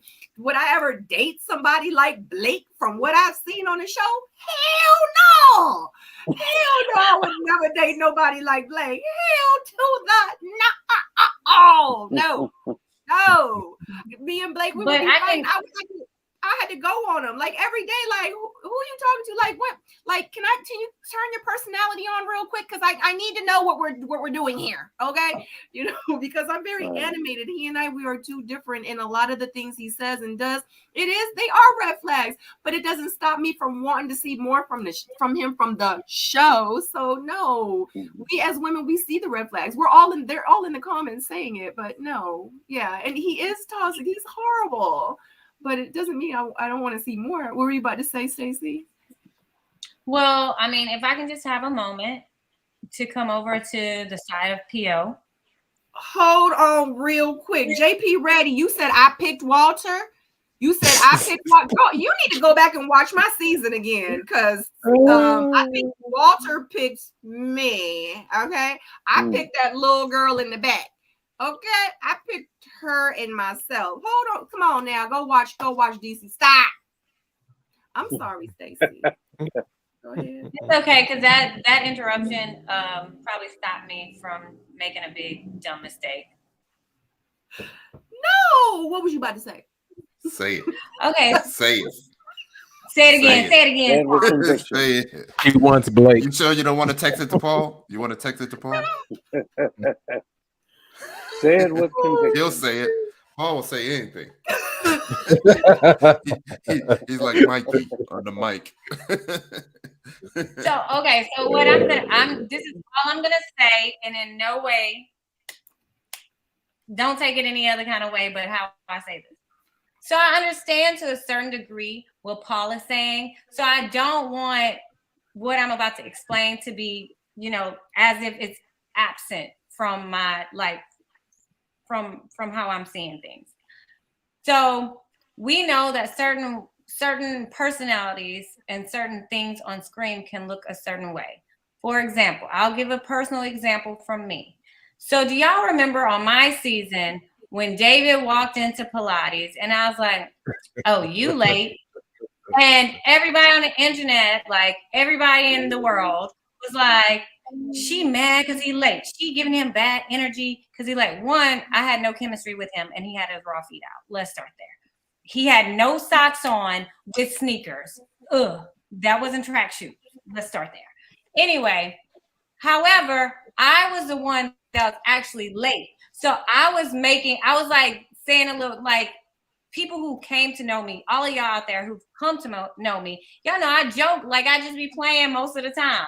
But how it was cut made it appear as though my like our body language and us not just like connecting was attributed to me being salty because he was late, when in actuality I was the one that was late. So Right. to go with what Paul and to a certain degree what Sabrina was kind of hinting at, like what you want when you want to see some people develop more, like you're like, well, you know, I know what my experience was, so it might be something deeper there that I don't know how the hell I'm missing it, but I'm just go out there on a limb and say, give me one more episode just to put the nail in the coffin of whether I'm right or wrong. Cool, but I do understand what you're saying, P.O., and I did not want to dismiss your thoughts and feelings. Right. And so just so that, just let me tack onto that really quick. When I was on the date with them and I was playing ping pong and I smashed the thing, that was like me showing them. I was like, hey, y'all, now look, you can hit it back to me and watch what I do. And I smashed it. And they used that to make it seem like I was super aggressive when I was playing ping pong. Meanwhile, you know, it wasn't even like that. So yeah, those types of things, they just throw it in there wherever it makes sense for them to tell the narrative. Okay, well, we got some space. The end. Let me get in there. Well, Stacey B, not all of us saw it that way. I remember the scene, but what I remember most about the scene is that you were bent over and David came in the door, and some of us thought like, whoa, was she trying to like, you know, entice him or something like that? But however, I didn't see it as like you having a bad attitude or not. I guess in dealing with that, because David was one of those guys, those villain types of guys, and I believe he earned it. I saw it from the beginning, just like I I saw it was with right Blake. from the beginning myself. I was with you. I was right from the beginning. I've been right from the beginning about all the guys all the time. Just But like you, J-Dub. the difference is you would still date him. That's all. You know, you I still will, gonna go forward with. You're still gonna go forward with him. You like with Blake. You would still date. He's too Blake. You short said for it. me. You said He I heard you. looks I heard you. I'm not sure heard if you. he's tall or not, but I just like You're I like, moonwalking. you know. Going backwards. You backed up. You said it. He said it, but all right. I feel like, so did I not explicitly state or not that I would go on a date with him? Because those words never came out of my mouth. I'm pleading the fifth. Let's move on. So, Tyrone, you got anything? Hell no. I'm gonna just sip. P.O., you have any other comments before we move Nah, forward? I'm good. I'm good. I'm good to go. Stacey, would you like to conclude? Okay. No, all right. Remember I was moonwalking. J-Dub, you got a comment? He does get a lot of airtime. I'm like Blake. Let's just move on. It's not worth addressing. It's just not worth it. Oh Stacey said you all are gonna really like Blake at the end of the show, I think. I hope so. Yeah. I hope so too. And guess what? He will make it all the way to the end, even though he's not looking for love. We're gonna see him. I mean, it makes everything confusing because, you know, he does get a lot of airplay. Only one of the women are feeling him, but yet he's still here. Like, we don't even know Sue-Ann's other connections. So how is she even still there? And then it makes it confusing. Like, do you have one connection, or do you have multiple connections? We don't know multiple. We don't know what formula works for the show, except to be patient and be lucky. I feel like he's like P.O. because I was like by episode 2, 3, I was like, yeah, he about to be eliminated. P.O. made it all the way to the end. I feel like Blake in real life is kind of like P.O. because at first I was like, what's going on with P.O.'s personality? Like I couldn't get with P.O. Like, I didn't understand PO. PO was so confusing to me. I was just like, ugh. But I was intrigued. I want to see more. But I was like, it don't matter. I don't really need to see more because he about to be eliminated. Like, that's how it was. And that's how it is with Blake. It's crazy, but it's for me, it's kind of like the same thing. So that's why. Same format, no doubt. But eventually, we gave up on PO. And I'm just wondering what episode is we gonna give up on Blake? Yeah, I think Blake got one more episode left than me. I have not given up on you. Don't listen to that. What I meant by that was, yeah. What I meant by that was I waited all those episodes for PO to express who he liked and who he was feeling. He ain't like nobody. Feels like we never got it. The same thing we're asking Blake to do. Because she ain't here. So, that could be true because you got to understand too. He's probably like, this is the way I'm summing it up. They're going to end up getting to a place where they're going to say, okay, Sue Ann is not being open with the guys because she's all wrapped up in the Blake. And they're going to cut her. And Blake is going to just be there. And then they're going to probably try to stitch him with somebody else or whatever. Okay. I know where this is going. You know where it's going. Go. But you chose to still try to make it work. You still entertained it. You still entertained it. Who, me? Yes. You went along with it. Bro. No, I was on an actual live date with Takia and eliminated on camera. And then they was like, nah, get back in here. Get back in here. Well, can I ask you this? Like, okay, since we're talking about, you got a lot to say about people's chemistry on this season. But I mean, even though you walked away with her, it seemed like you and Takia had zero. I didn't walk away with romantic chemistry. No, I didn't walk away with her. I chose myself. Yeah, I'm saying, but at the end of it, you know, going into the last episode, y'all were seeming like couple-ish. And no, listen, man. No, we wasn't. I didn't see the chemistry through the screen. It didn't translate to me.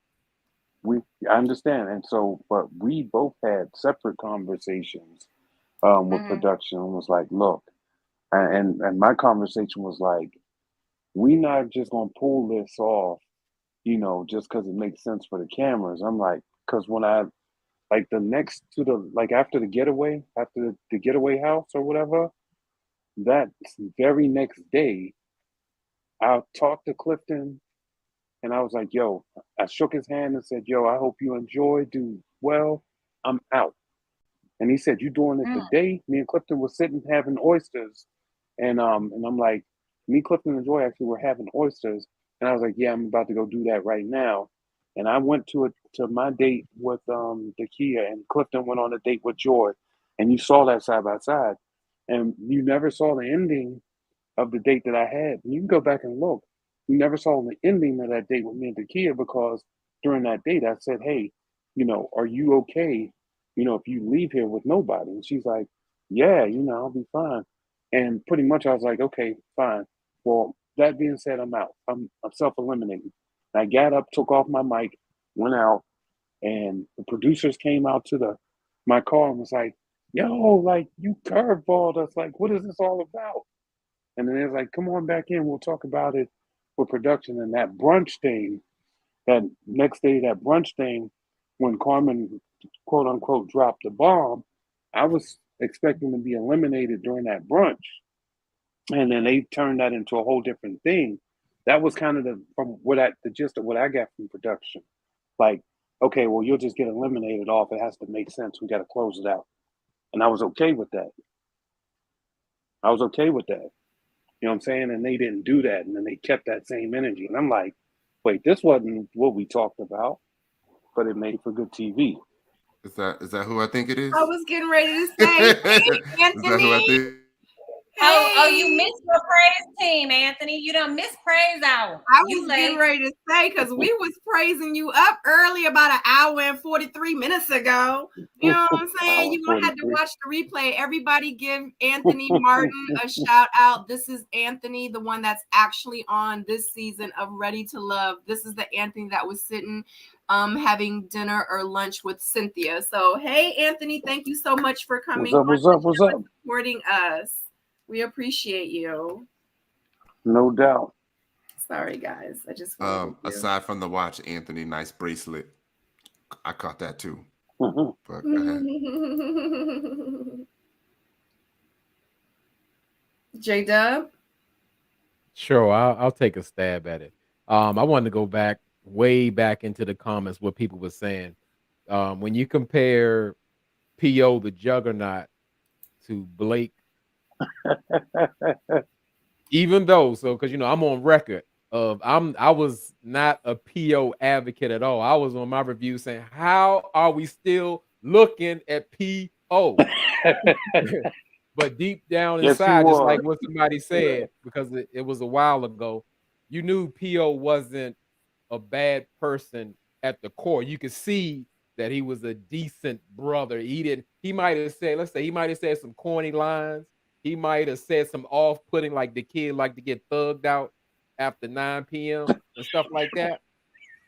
However, Blake is like empty inside. Blake has no empathy, no compassion, no personality, pompous, arrogant, combative.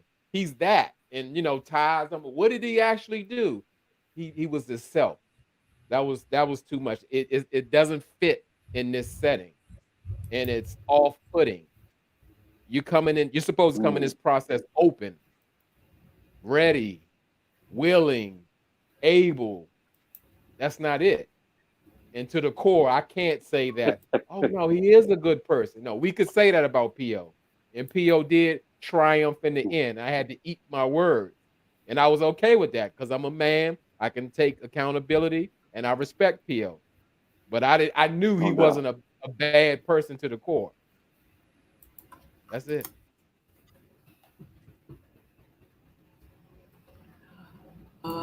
Tyrone?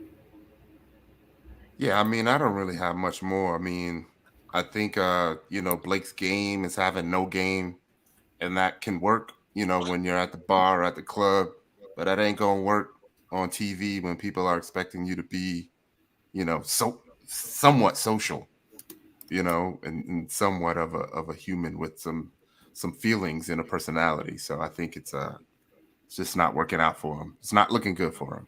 And I also play it with just the vocals, and it's cringe. His dates are really cringe.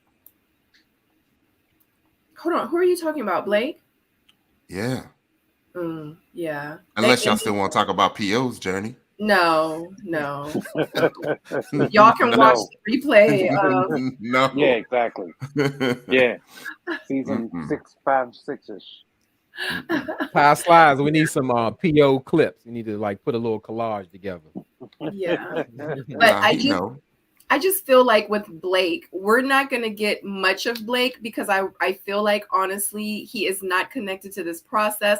I mean, it's been a couple of times when I remember, I think one time when he was talking to Sue Ann, it was like he smiled at her and then he looked away and was like his facial expressions, everything. I really don't feel like his person is there. I don't feel like he's connected. I really don't feel like his woman is there. But he's going through the process because he's in the process. I remember I saw someone last episode, they were like, when he didn't get eliminated, they were like, or it might have been this one, they were like, he looks so disappointed that he did not get eliminated. He was just like, oh God, I gotta stick through this again, I feel like he's just sucking it up. He's giving us what else he got. But honestly, he ain't feeling it. And I feel like when he was on a date with Jonique, it was like, he ain't really feeling Jonique, and I feel like he wear his feelings on his shoulders. When he don't like something, we gonna know he don't like something. If he ain't feeling somebody, we gonna know he ain't feeling somebody. But then it's like I be seeing y'all be like, he was rude to her, he was dismissive. he wasn't feeling her. And I get it, because in real life, I'm like that. If I ain't feeling you, you gonna know it. If I'm feeling you, you gonna be like, this chick is getting on my nerve. Like, Sabrina, get away. You know what I mean? Like, I'm gonna be on top of you, like, hey, boo, I miss you. Like, what you doing? I like you. You're gonna know I like you, but you gonna also know when I don't like you, you know. And I just feel like that's just how Blake is. Does he still have red flags? Absolutely. You know, but I don't think with the date with him and Jonique, he was like, yeah, I did the military. I did 52 years in the military. I was military police. I have 9 degrees. I've been to the moon and back. And he like, what do you like to do for free? She like, turn up. Right. You know, like, all right, I'm out. That is how it sounded. But he didn't have to be rude still. The same way Morgan left. Yeah, the same way Morgan left when Blake said he didn't want no kids.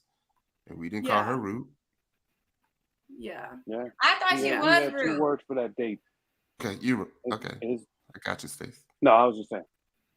All right. Next thing.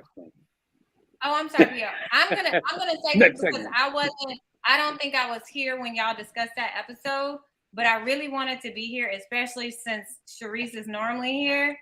I just wanted to say, like, nobody gave her the backlash and bullshit that they gave to Sharice when she said something similar. And I did not appreciate that at all. Like, if we're gonna be consistent, then be consistent. Like, I just, you know, like, come on now, girl. You don't like cabins, you don't like kids, you don't like nothing. Yeah. But I like her though.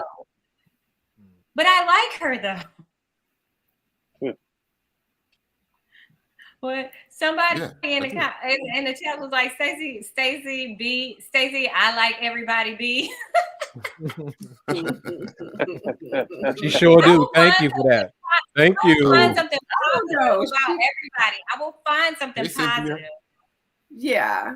I was about to say she don't like I feel like Stacey B and I were like the same. Like, we give everybody the benefit of the doubt. But if they do something cringe or they do something trifling or ignorant or they say something that ain't like, we gonna call them out, but it don't mean that we're like, you know what I'm saying? Yeah, like, I'm gonna let them have it. Let me interrupt. I can't confirm or deny, but I believe that's I like everybody Cynthia in the chat.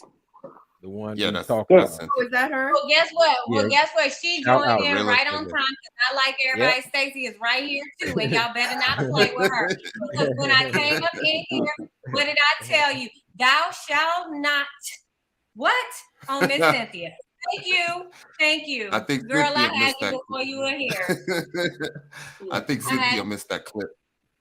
So yeah, she did. So shout out. So everybody, just to let you know, Cynthia St. Paul, that is Cynthia from Ready to Love Miami, the season that we're talking about right now. So everybody in the chat, my soulmates, it's 247 of you watching. Don't forget to hit that thumbs up, but definitely show Cynthia love. And Anthony is in the chat too. So say hi to them, show them love, let them know that they are all welcome over here on this channel and we love them and support them. Yes. Hey, are y'all using the same computer right now?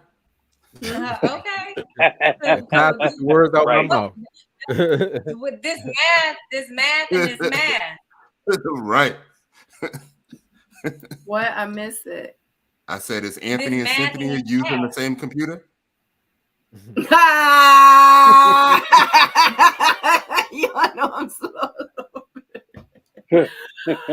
So inquiring minds want to know. If I would have known you were going to drop it, right? Are y'all sitting beside each other? Sorry, Stacey. No, I was just gonna say some silly shit. So say it. If I knew she was gonna drop in, I wouldn't have volunteered my eggs to him. My last working eggs. Sorry, fam. Oh my gosh. Look, Anthony. Anthony says you have amazing discernment. I have other amazing qualities about myself as well. Yeah, why don't you go ahead and list those? She said no disrespect, but I would give him my eggs. No disrespect, though. Oh my God. I rescinded my eggs. I'm gonna put them back in here. I was ready to say, get all those comments out before the reunion. I mean, before the last episode, because you can't be held accountable until the last episode. Oh man. Be like, I liked him before he chose you, though. Okay. Facts. Oh my God. Oh God. It's hilarious. All right. So real quick. By the way, oh, never mind. No, go ahead, Pio. Now, I was just going to say, did you guys' contract expire yet? Or is it still? You know, my contract expired already, so I'm free. Mine did too. And since we're talking about I'm still waiting free, on mine.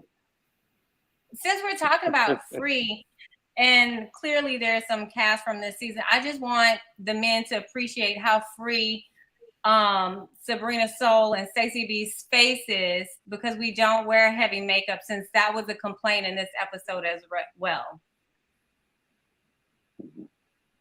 Thank you. I never wear makeup, so. You are silly. I don't have no makeup on right now. I woke up like that. I'm like, you over here freeing. I don't have on much. I have like on bronzer and some lip gloss. So I don't really. I'm over here. Because if I don't put any bronzer on, in it. Yeah. I just have some dabbling. I have some dabbling on my lips. I look like I just woke up. So the bronzer just kind of brightens up my skin a little bit, but in the lip gloss, so my lips don't look ashy. But you know. Yeah. So we're going to go ahead and wrap it up. So the thing is that it's towards the end. And of course, the women do meet Tommy at the ladies' lounge to discuss their top connections, who they are feeling, and who they are not connecting with. Demario does meet with Jonique, and Blake does meet with Cynthia. At the very end, Demario is the one to be eliminated. So this is Blake's, fifth time being on the bottom? Because he was been on the bottom like every week. Yeah. Blake, I wonder why. Blake against the world. That's what it feels like. Yeah. I don't know. So let us know in the comments too. Do you feel like it should have been Demario gone, or do you guys feel like Blake should have went home? So what are your thoughts, panelists? Like, do you feel like they made the right decision? No. I think they did. I think they did. Yes. They had to do that. Yeah. Would be lost if he was still on the show. I needed to see a double elimination. You always be trying to see double elimination.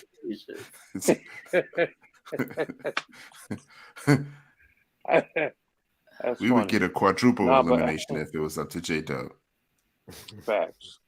I didn't want anyone to go. This was that one episode where I would have loved to have seen how Demario was going to navigate through this, with Corvea being gone and him and Jeffrey not having a connection. Like, I would have really loved to have seen like what he was going to do next. It would have been interesting to me. And of course, I definitely don't want to see Blake to go, because I just feel like he got a lot of drama surrounding him right now, and he's exciting to watch. And I want to see what's going to happen with Blake too. So this would have been the thing where I would have wanted to keep both, J-Dub. Exciting. Yeah. Keep both. I mean, somebody got to go. I mean, these people on the bottom for a reason. He said exciting. You know, my life is boring these days. I live a very normal life. The only excitement I get is when I watch this on Fridays. So if you think about it though, both of Demario's connections were dissolved. The one with Corvea, obviously Corvea was gone, so that wasn't there anymore. But then you had that extra one where Jeffrey was there, and then what ended up happening was they had that spat. So now what? Like, it seemed like the way that he left out of there with the three, red flags. It was irreparable at that point. So what was next? Where was he going to? It just would have been like kind of like, okay, well, let me just see what I could, kind of figure out here. And at that point, at this part in the process, at this like right now, it's too late. It's too late. Folks are already really honing in on or keying in on who they rocking with. You saw it with Blake, you saw it with Tony, you saw it with Lyndon. So you're starting to see like, and these connections start to forge. There's a couple of people that's up in the air, but for the most part, I feel like this connection wasn't there. Yeah. Tyrone? Nah, I mean, I really don't have nothing else to say, really. Yeah. Stacey B? I mean, what is there really to say? He wanted to have a temper tantrum, so temper tantrum yourself on home. Goodbye. Yeah, I would have liked to have seen a little bit more from Demario in terms of just like that, the high road on the way out the door. Yeah. Yeah. There's no need Well, to. I wanted. Okay. No, you can finish. I was gonna say, like, the one thing that I hate is when people still carry on with the show, knowing that they don't have no connections, and then they're trying to navigate what they're gonna do. Like his switch was quick as hell. Like Curveyor was gone, and now he's immediately feeling emotional about what Jeffrey's doing. Like, right. It makes sense, but it don't make sense, but it do make sense. So what I was gonna say was like I would have liked it to be a non-elimination, maybe. So And then what I saw was nobody fought for him. I'm joking, Stacey. In the ladies' lounge. Mm. No, nobody fought. Nobody. We didn't see nobody trying to use the whatever card it is, the get out of jail card or whatever. We didn't see that being proposed in the ladies' lounge when Demario was up for elimination. So that says something in itself. All right, well, let me jump in there when I can. Yes. I want to go back to a question. Excuse me, Ty. Excuse me. Don't do that. Ty. Thank No, I had cut off Stacey, and she still, my bad. I know. I'm done. I'm done. Go ahead, J-Dub. Thank you. Simplistic Grace asked a good question because we're beyond this, but I think it needs to be addressed even just for a minute. It says, are we going to talk about Mark Anthony and this no kids thing, which I thought was very interesting. I thought that was last episode, I thought. No, right? we didn't. It was a big point this episode. Yeah. Oh, that's right. Yeah, in the ladies' lounge, because Cynthia says it. She's like, yeah, because I can't do Mark Anthony. She said because he don't want no kids. Or he no. Yeah. Was that it? Close. You're close. Well, I mean, it's tied into a whole bunch of things. Even when Sue the Advocate mentioned like at the table, like haphazardly, and just said, "Oh well, Mark Anthony doesn't date women with children because he had a bad experience with dating a woman with children."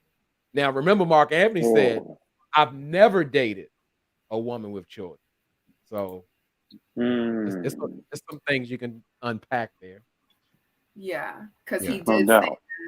He said he's never dated anybody with kids, but she said in the ladies' lounge that he's not interested. What did she say? He's not interested in dating anybody with kids.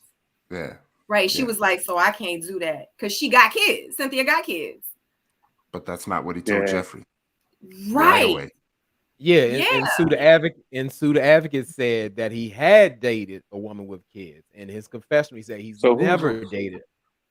Exactly. Right. So then who's playing games for real then? Sorry, guys. Mark Anthony? Yeah, we he's knew. saying things to fit the woman. Whatever woman he's talking to, He's saying what they want to hear. Yeah, he said it during the argument spit on the that boat tea. when he said you could be I'm messing with a shorty later. I'm just saying, don't be discounting all the mamas with kids, because Who discounted the mom with the kid? I'm just telling. Nobody. I'm not saying any of y'all. I was just making a generic statement to I like guys mamas who with may. kids. Y'all know that PJ Morton remake song, "How Deep Is Your Love"? That is my song, and I love it. It is my jam. How deep is your love? No. And you know why they sing like that song that you was just singing? That's PJ. You know why they sing that So song? I want to. Oh my God. Is your love? How deep is your love? I really need to. That one. Oh, yeah. What's that? New Kids on the Block? Oh my gosh, get off my phone. Who sing the song? No, I can't remember. PJ Morton remade it. PJ Morton remix. He remade it. Oh, I'm gonna have to hear it again. He did it. So his version with Yeba is so nice. It's lovely. Thank you, Ray Day. All right, guys. And it's the Gumbo unplugged version, so it probably resonates with Stacey. It is on Gumbo. I gotta hear it. My Gumbo's good too. Y'all better know, and I can cook really well. I might be a little person over here, but guess what? You gonna eat. Come on, man. I need receipts. I need receipts, recipes, cookbooks, something. Show me something. I ain't seen you post no pictures of your food. I always do. You can ask somebody to ask somebody. Somebody will tell you out here in these streets, baby. So Cynthia, in response to what we were just talking about, Cynthia, y'all know that Cynthia St. Paul, that's in the chat. She is the Cynthia that's on the show that we're watching right now. Her comment to what we were just saying, she said, her kids are her prize. So she would not give anyone that feels that way a chance, but he is a great guy. Oh, someone said that's the Bee Gees. Yeah, I knew it was something. What I say, New Kids on the Block. Yeah. Y'all knew what I meant. And then PJ Morton we got daggone Shazam in the chat. Who is Shazam? Is it too late to ask Cynthia to explain that clip? Shazam is the music. 2 hours ago, so she's here. But I don't know how to. We don't know how to turn the volume down. No, we need the volume up. We can't take the picture off. Why don't you play it on your end, on your screen, but just let us hear it? Like on your computer, like not on this screen. And like play it in the background so we can hear it. Or we have to see it. Don't we have to see it? You mean only the video or the audio? See, that's the thing. It has to be one or the other. It can't be together. Like we can play the video and not the audio and ask her about that. I can turn the audio down. There's no audio. Exactly. So we have to put it back up there because you took it off. Cynthia, if you're in the chat, Tyrone has a question for you. He wants to play you something. How about the shooter's shot? You know he don't have no problem with that. Shout out to the panel shooting shots tonight. Hey. So Cynthia. Okay, go ahead, Tyrone. Nope, you go ahead. No. You go. It's yours. So the clip was me. I was asking if I was reaching when I was talking about how women express themselves verbally, and then non-verbally. So I'm hoping I'm sharing the right thing. But in here, it's matter of fact, it's not this one.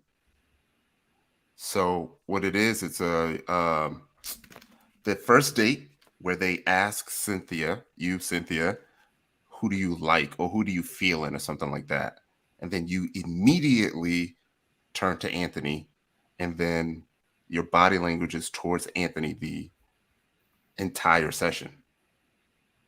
So we can't play the audio, but what I did was I caught the eye movement and then I played it again in slow motion and then again in slower and slower and slower.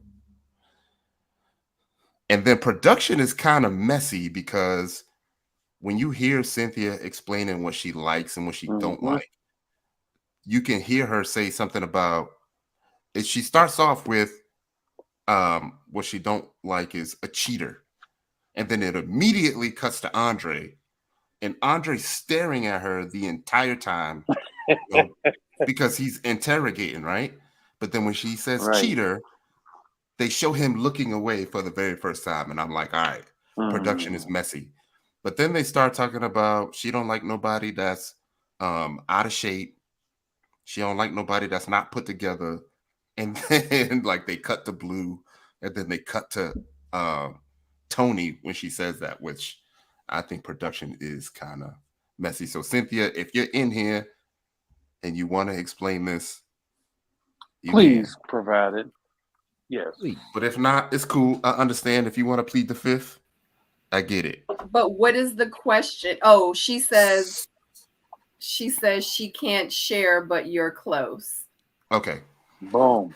I just caught it. It was just a little split second that I caught. Thank you, Cynthia. Man, forget those contracts, man. We know what it is. I told everything. I was out front. Forget them contracts. You can say whatever you want. That's why all y'all got fired. I didn't get fired. Right. You know what I mean? Hey, listen. I was the one. I was talking my talk every day. I didn't care. Look, you still writing your diss track. When you gonna put the diss track out? I know you still working. Right? And the book. We waiting on the book too. The book, yeah, the diss track, the book. all of it. The book is already ready. Oh, the book is already ready. All right, guys. Would you like to? Not would you, but I would like for you to conclude this episode. And give me your thoughts on how you felt about episode number 5. We're gonna start with Tyrone. It's J-Dub, P.O., and Stacy, and then we're gonna wrap it up. I think it was good. I feel like the show is moving like a magic show, where they tell you what's going on, and then they bring you down, and then they try to like bring you up, and then it's the reveal. You know, I feel like that is coming. I feel like there's some things that we think we're seeing that we're not seeing, but production is talking to us. I feel like production has been talking to us for a few episodes now. I feel like the castmates have been giving away who they like and who they don't like for some time now. I feel like if there's someone that we're not seeing, there's a reason that we're not seeing them. And I'm trying to figure out what that reason is because I don't have any evidence. And it's been fun. Looking at the clips, it's been fun working on everything, doing the breakdowns, and I'm hoping for some connections. You know, I really am. So, you know, good luck to all y'all. You know, I'm rooting for all y'all. J-Dub. Okay. Well, I want to just point out that I've noticed that Ty and P.O. has switched perspectives this panel, and as P.O. said, nobody can deliver like P.O. on this. So Ty, go back to the way you were doing it. And also, I just saw a question from Danny M that I want to address. So do you think DeMario messaged Jeffrey? Did you talk about the lounge and Sue and Jeffrey? Well, I want to just add to that. I definitely think that DeMario circled the block with Jeffrey because, I mean, to me, he was just playing the game strategically. Jeffrey pissed him off. He latched on to Corvea, and I guess he was just all about staying. To me, that was my opinion on that. And I don't think we touched on when Sue and Jeffrey kind of went back and forth, but we didn't really get into it. And as I said, people are like split in the YouTube world with that. Some people think that Jeffrey started the argument. Some people think that Sue-Ann started the argument. I definitely think Sue-Ann started the argument because Jeffrey was just telling how she felt about DeMario at the present time, and Sue-Ann just got in there. Not that it was a discussion. She interjected herself because Sue is the advocate. So, and one last thing. This episode to me showed me why a lot of these people are single. That's all I got to say. I'm sorry, you said showed you what now, J-Dub? Showed me why a lot of them are single. I see the flaws. Not that we're looking for perfection, but I saw the flaws. Yeah. And the flag. Yeah. All right. So I'm going to say this, and this is going to be a little bit against Blake. This whole episode. Yeah, I know, right? I know. What you say, J-Dub? He's skateboarding. What is it? Skateboarding on my surfboard. Come on, man. Everybody know I keep it a buck all the time. I keep it a buck. I'm just saying, I would have liked to have seen less of this of Blake this episode. I feel like it was oversaturated with Blake. I feel like there were other storylines that we could have learned about, or other connections, or some depth. We already understand that they want Blake to be on the bottom and he's rigid and awkward and arrogant and all of that. Okay, we get that. We don't need to keep seeing that same, you don't have to keep driving that home. But, we missed a lot of stuff. I didn't see Lyndon and none of that. I saw a little bit of, Tony and Anthony, and none of Mark and Anthony. So I feel like it's just, we could have done without, learning the dramatics or whatever. So at the end of the day, it was not really great storytelling. I feel like it was mediocre and filler to rise up the drama, just to kind of kick it up a little bit. And I'm hoping that they, moving forward, will focus more on, what is, where's the depth of this at, right? And hopefully we'll start learning about more people's connections and, where, meaningful conversations will be taking place moving forward. So it was a episode for me. Stacey B. So we're definitely in a twilight zone, because yet another time I'm agreeing with P.O. Like, this was so much wasted time and space. I think that where we are, like, from a viewpoint, like a viewer's vantage point, I think we're ready to see connections, seeing how these connections occur, getting to know the cast, because right now I still don't have everybody's names together. Like, you got to throw a picture and make me remember who you're talking about. And again, like I said, from episode 2, we're not seeing many of the character people, like the Anthonys, like the Lyndons. Like, we don't know who these people are, and even like we need to see more of Cynthia. Like, we need to see more of I can't remember their names, but some of the other ladies on show. Like, you know what I mean? Like, I don't mean that like as in disrespect, but I think like we need to see like these relationships developing or not, and why. Like, it needs to start making sense quickly for me. Right. Yeah. All right. So we went actually 12 minutes over. This was such a great panel. Great conversations. The chat was live tonight. Thank you for you guys like commenting, joining us, talking to us, communicating with us. Shout out to Cynthia and shout out to Anthony from Ready to Love Miami. Part 2, season 7. They did stop through today. Shout out to you guys. Y'all were in the chat and engaging with the soulmates and the chatters and the 244 of you watching right now. Shout out to you guys. Love you guys so much. Without you guys, there is no us. And just to let everybody know too, we are here, or I'm here on Fridays at 8 p.m. because I do my live watch party. So I literally watch the show. You guys watch the show. During commercial breaks, we talk about it. It's just me. And then on Tuesdays, I have my live panel, as you see tonight, on 8 p.m. or at 8 p.m. on Tuesdays. We do this every Tuesday. So definitely come back. Visit us, visit me on Friday, visit us on Tuesdays. And of course, if you didn't catch it in the very beginning, I like to go around the room. And while we're going around, before you exit out, don't forget to hit that thumbs up button. If you have not subscribed to my channel, I would love to have you over here to join my Seoul Mate family.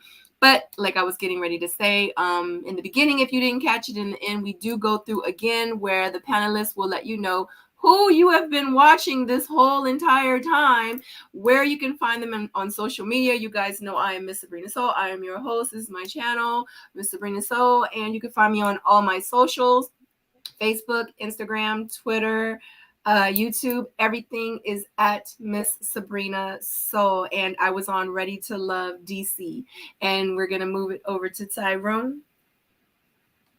Yeah, always a pleasure. Always a pleasure being up here with Sabrina, J-Dub, P.O., Stacy. It's always fun.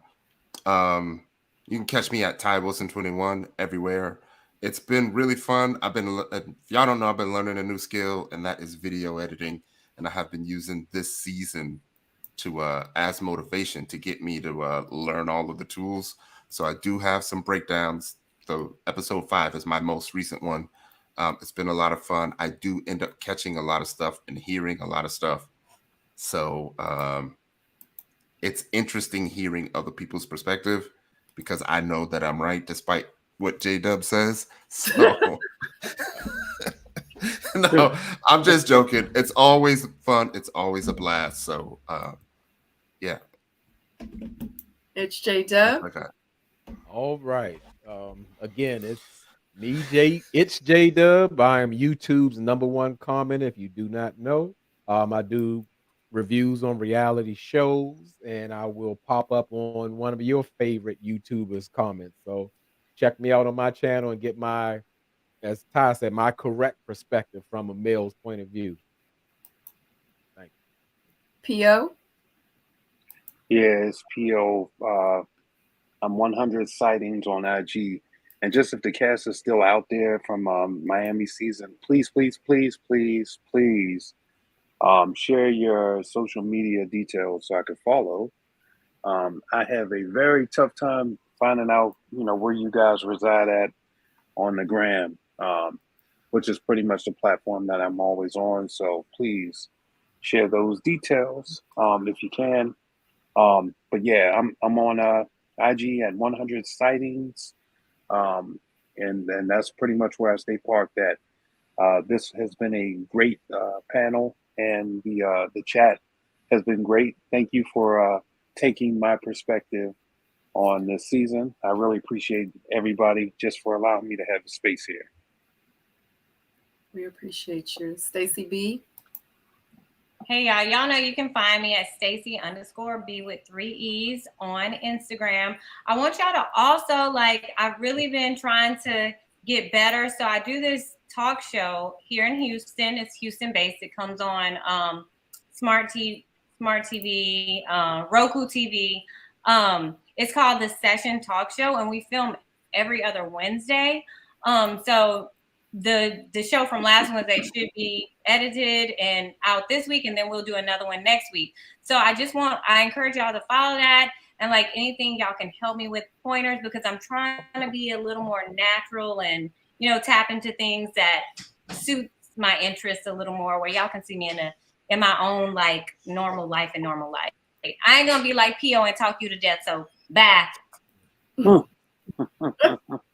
We love it. We love it. Anyway, if you didn't catch it, if you're watching at the very end and you didn't catch it at the beginning, tonight was a great panel. Make sure you go back, watch the replay, share it with your friends, share it with your aunties and your mamas and them. Share it, share it, share it. Don't forget to like the video on your way out. Make sure you subscribe, follow us on social media. Make sure you follow the castmates from this season as well on social media. Go back and look at the replay with the slideshows, with their social media and Instagram that Tyrone provided for us a couple of episodes ago.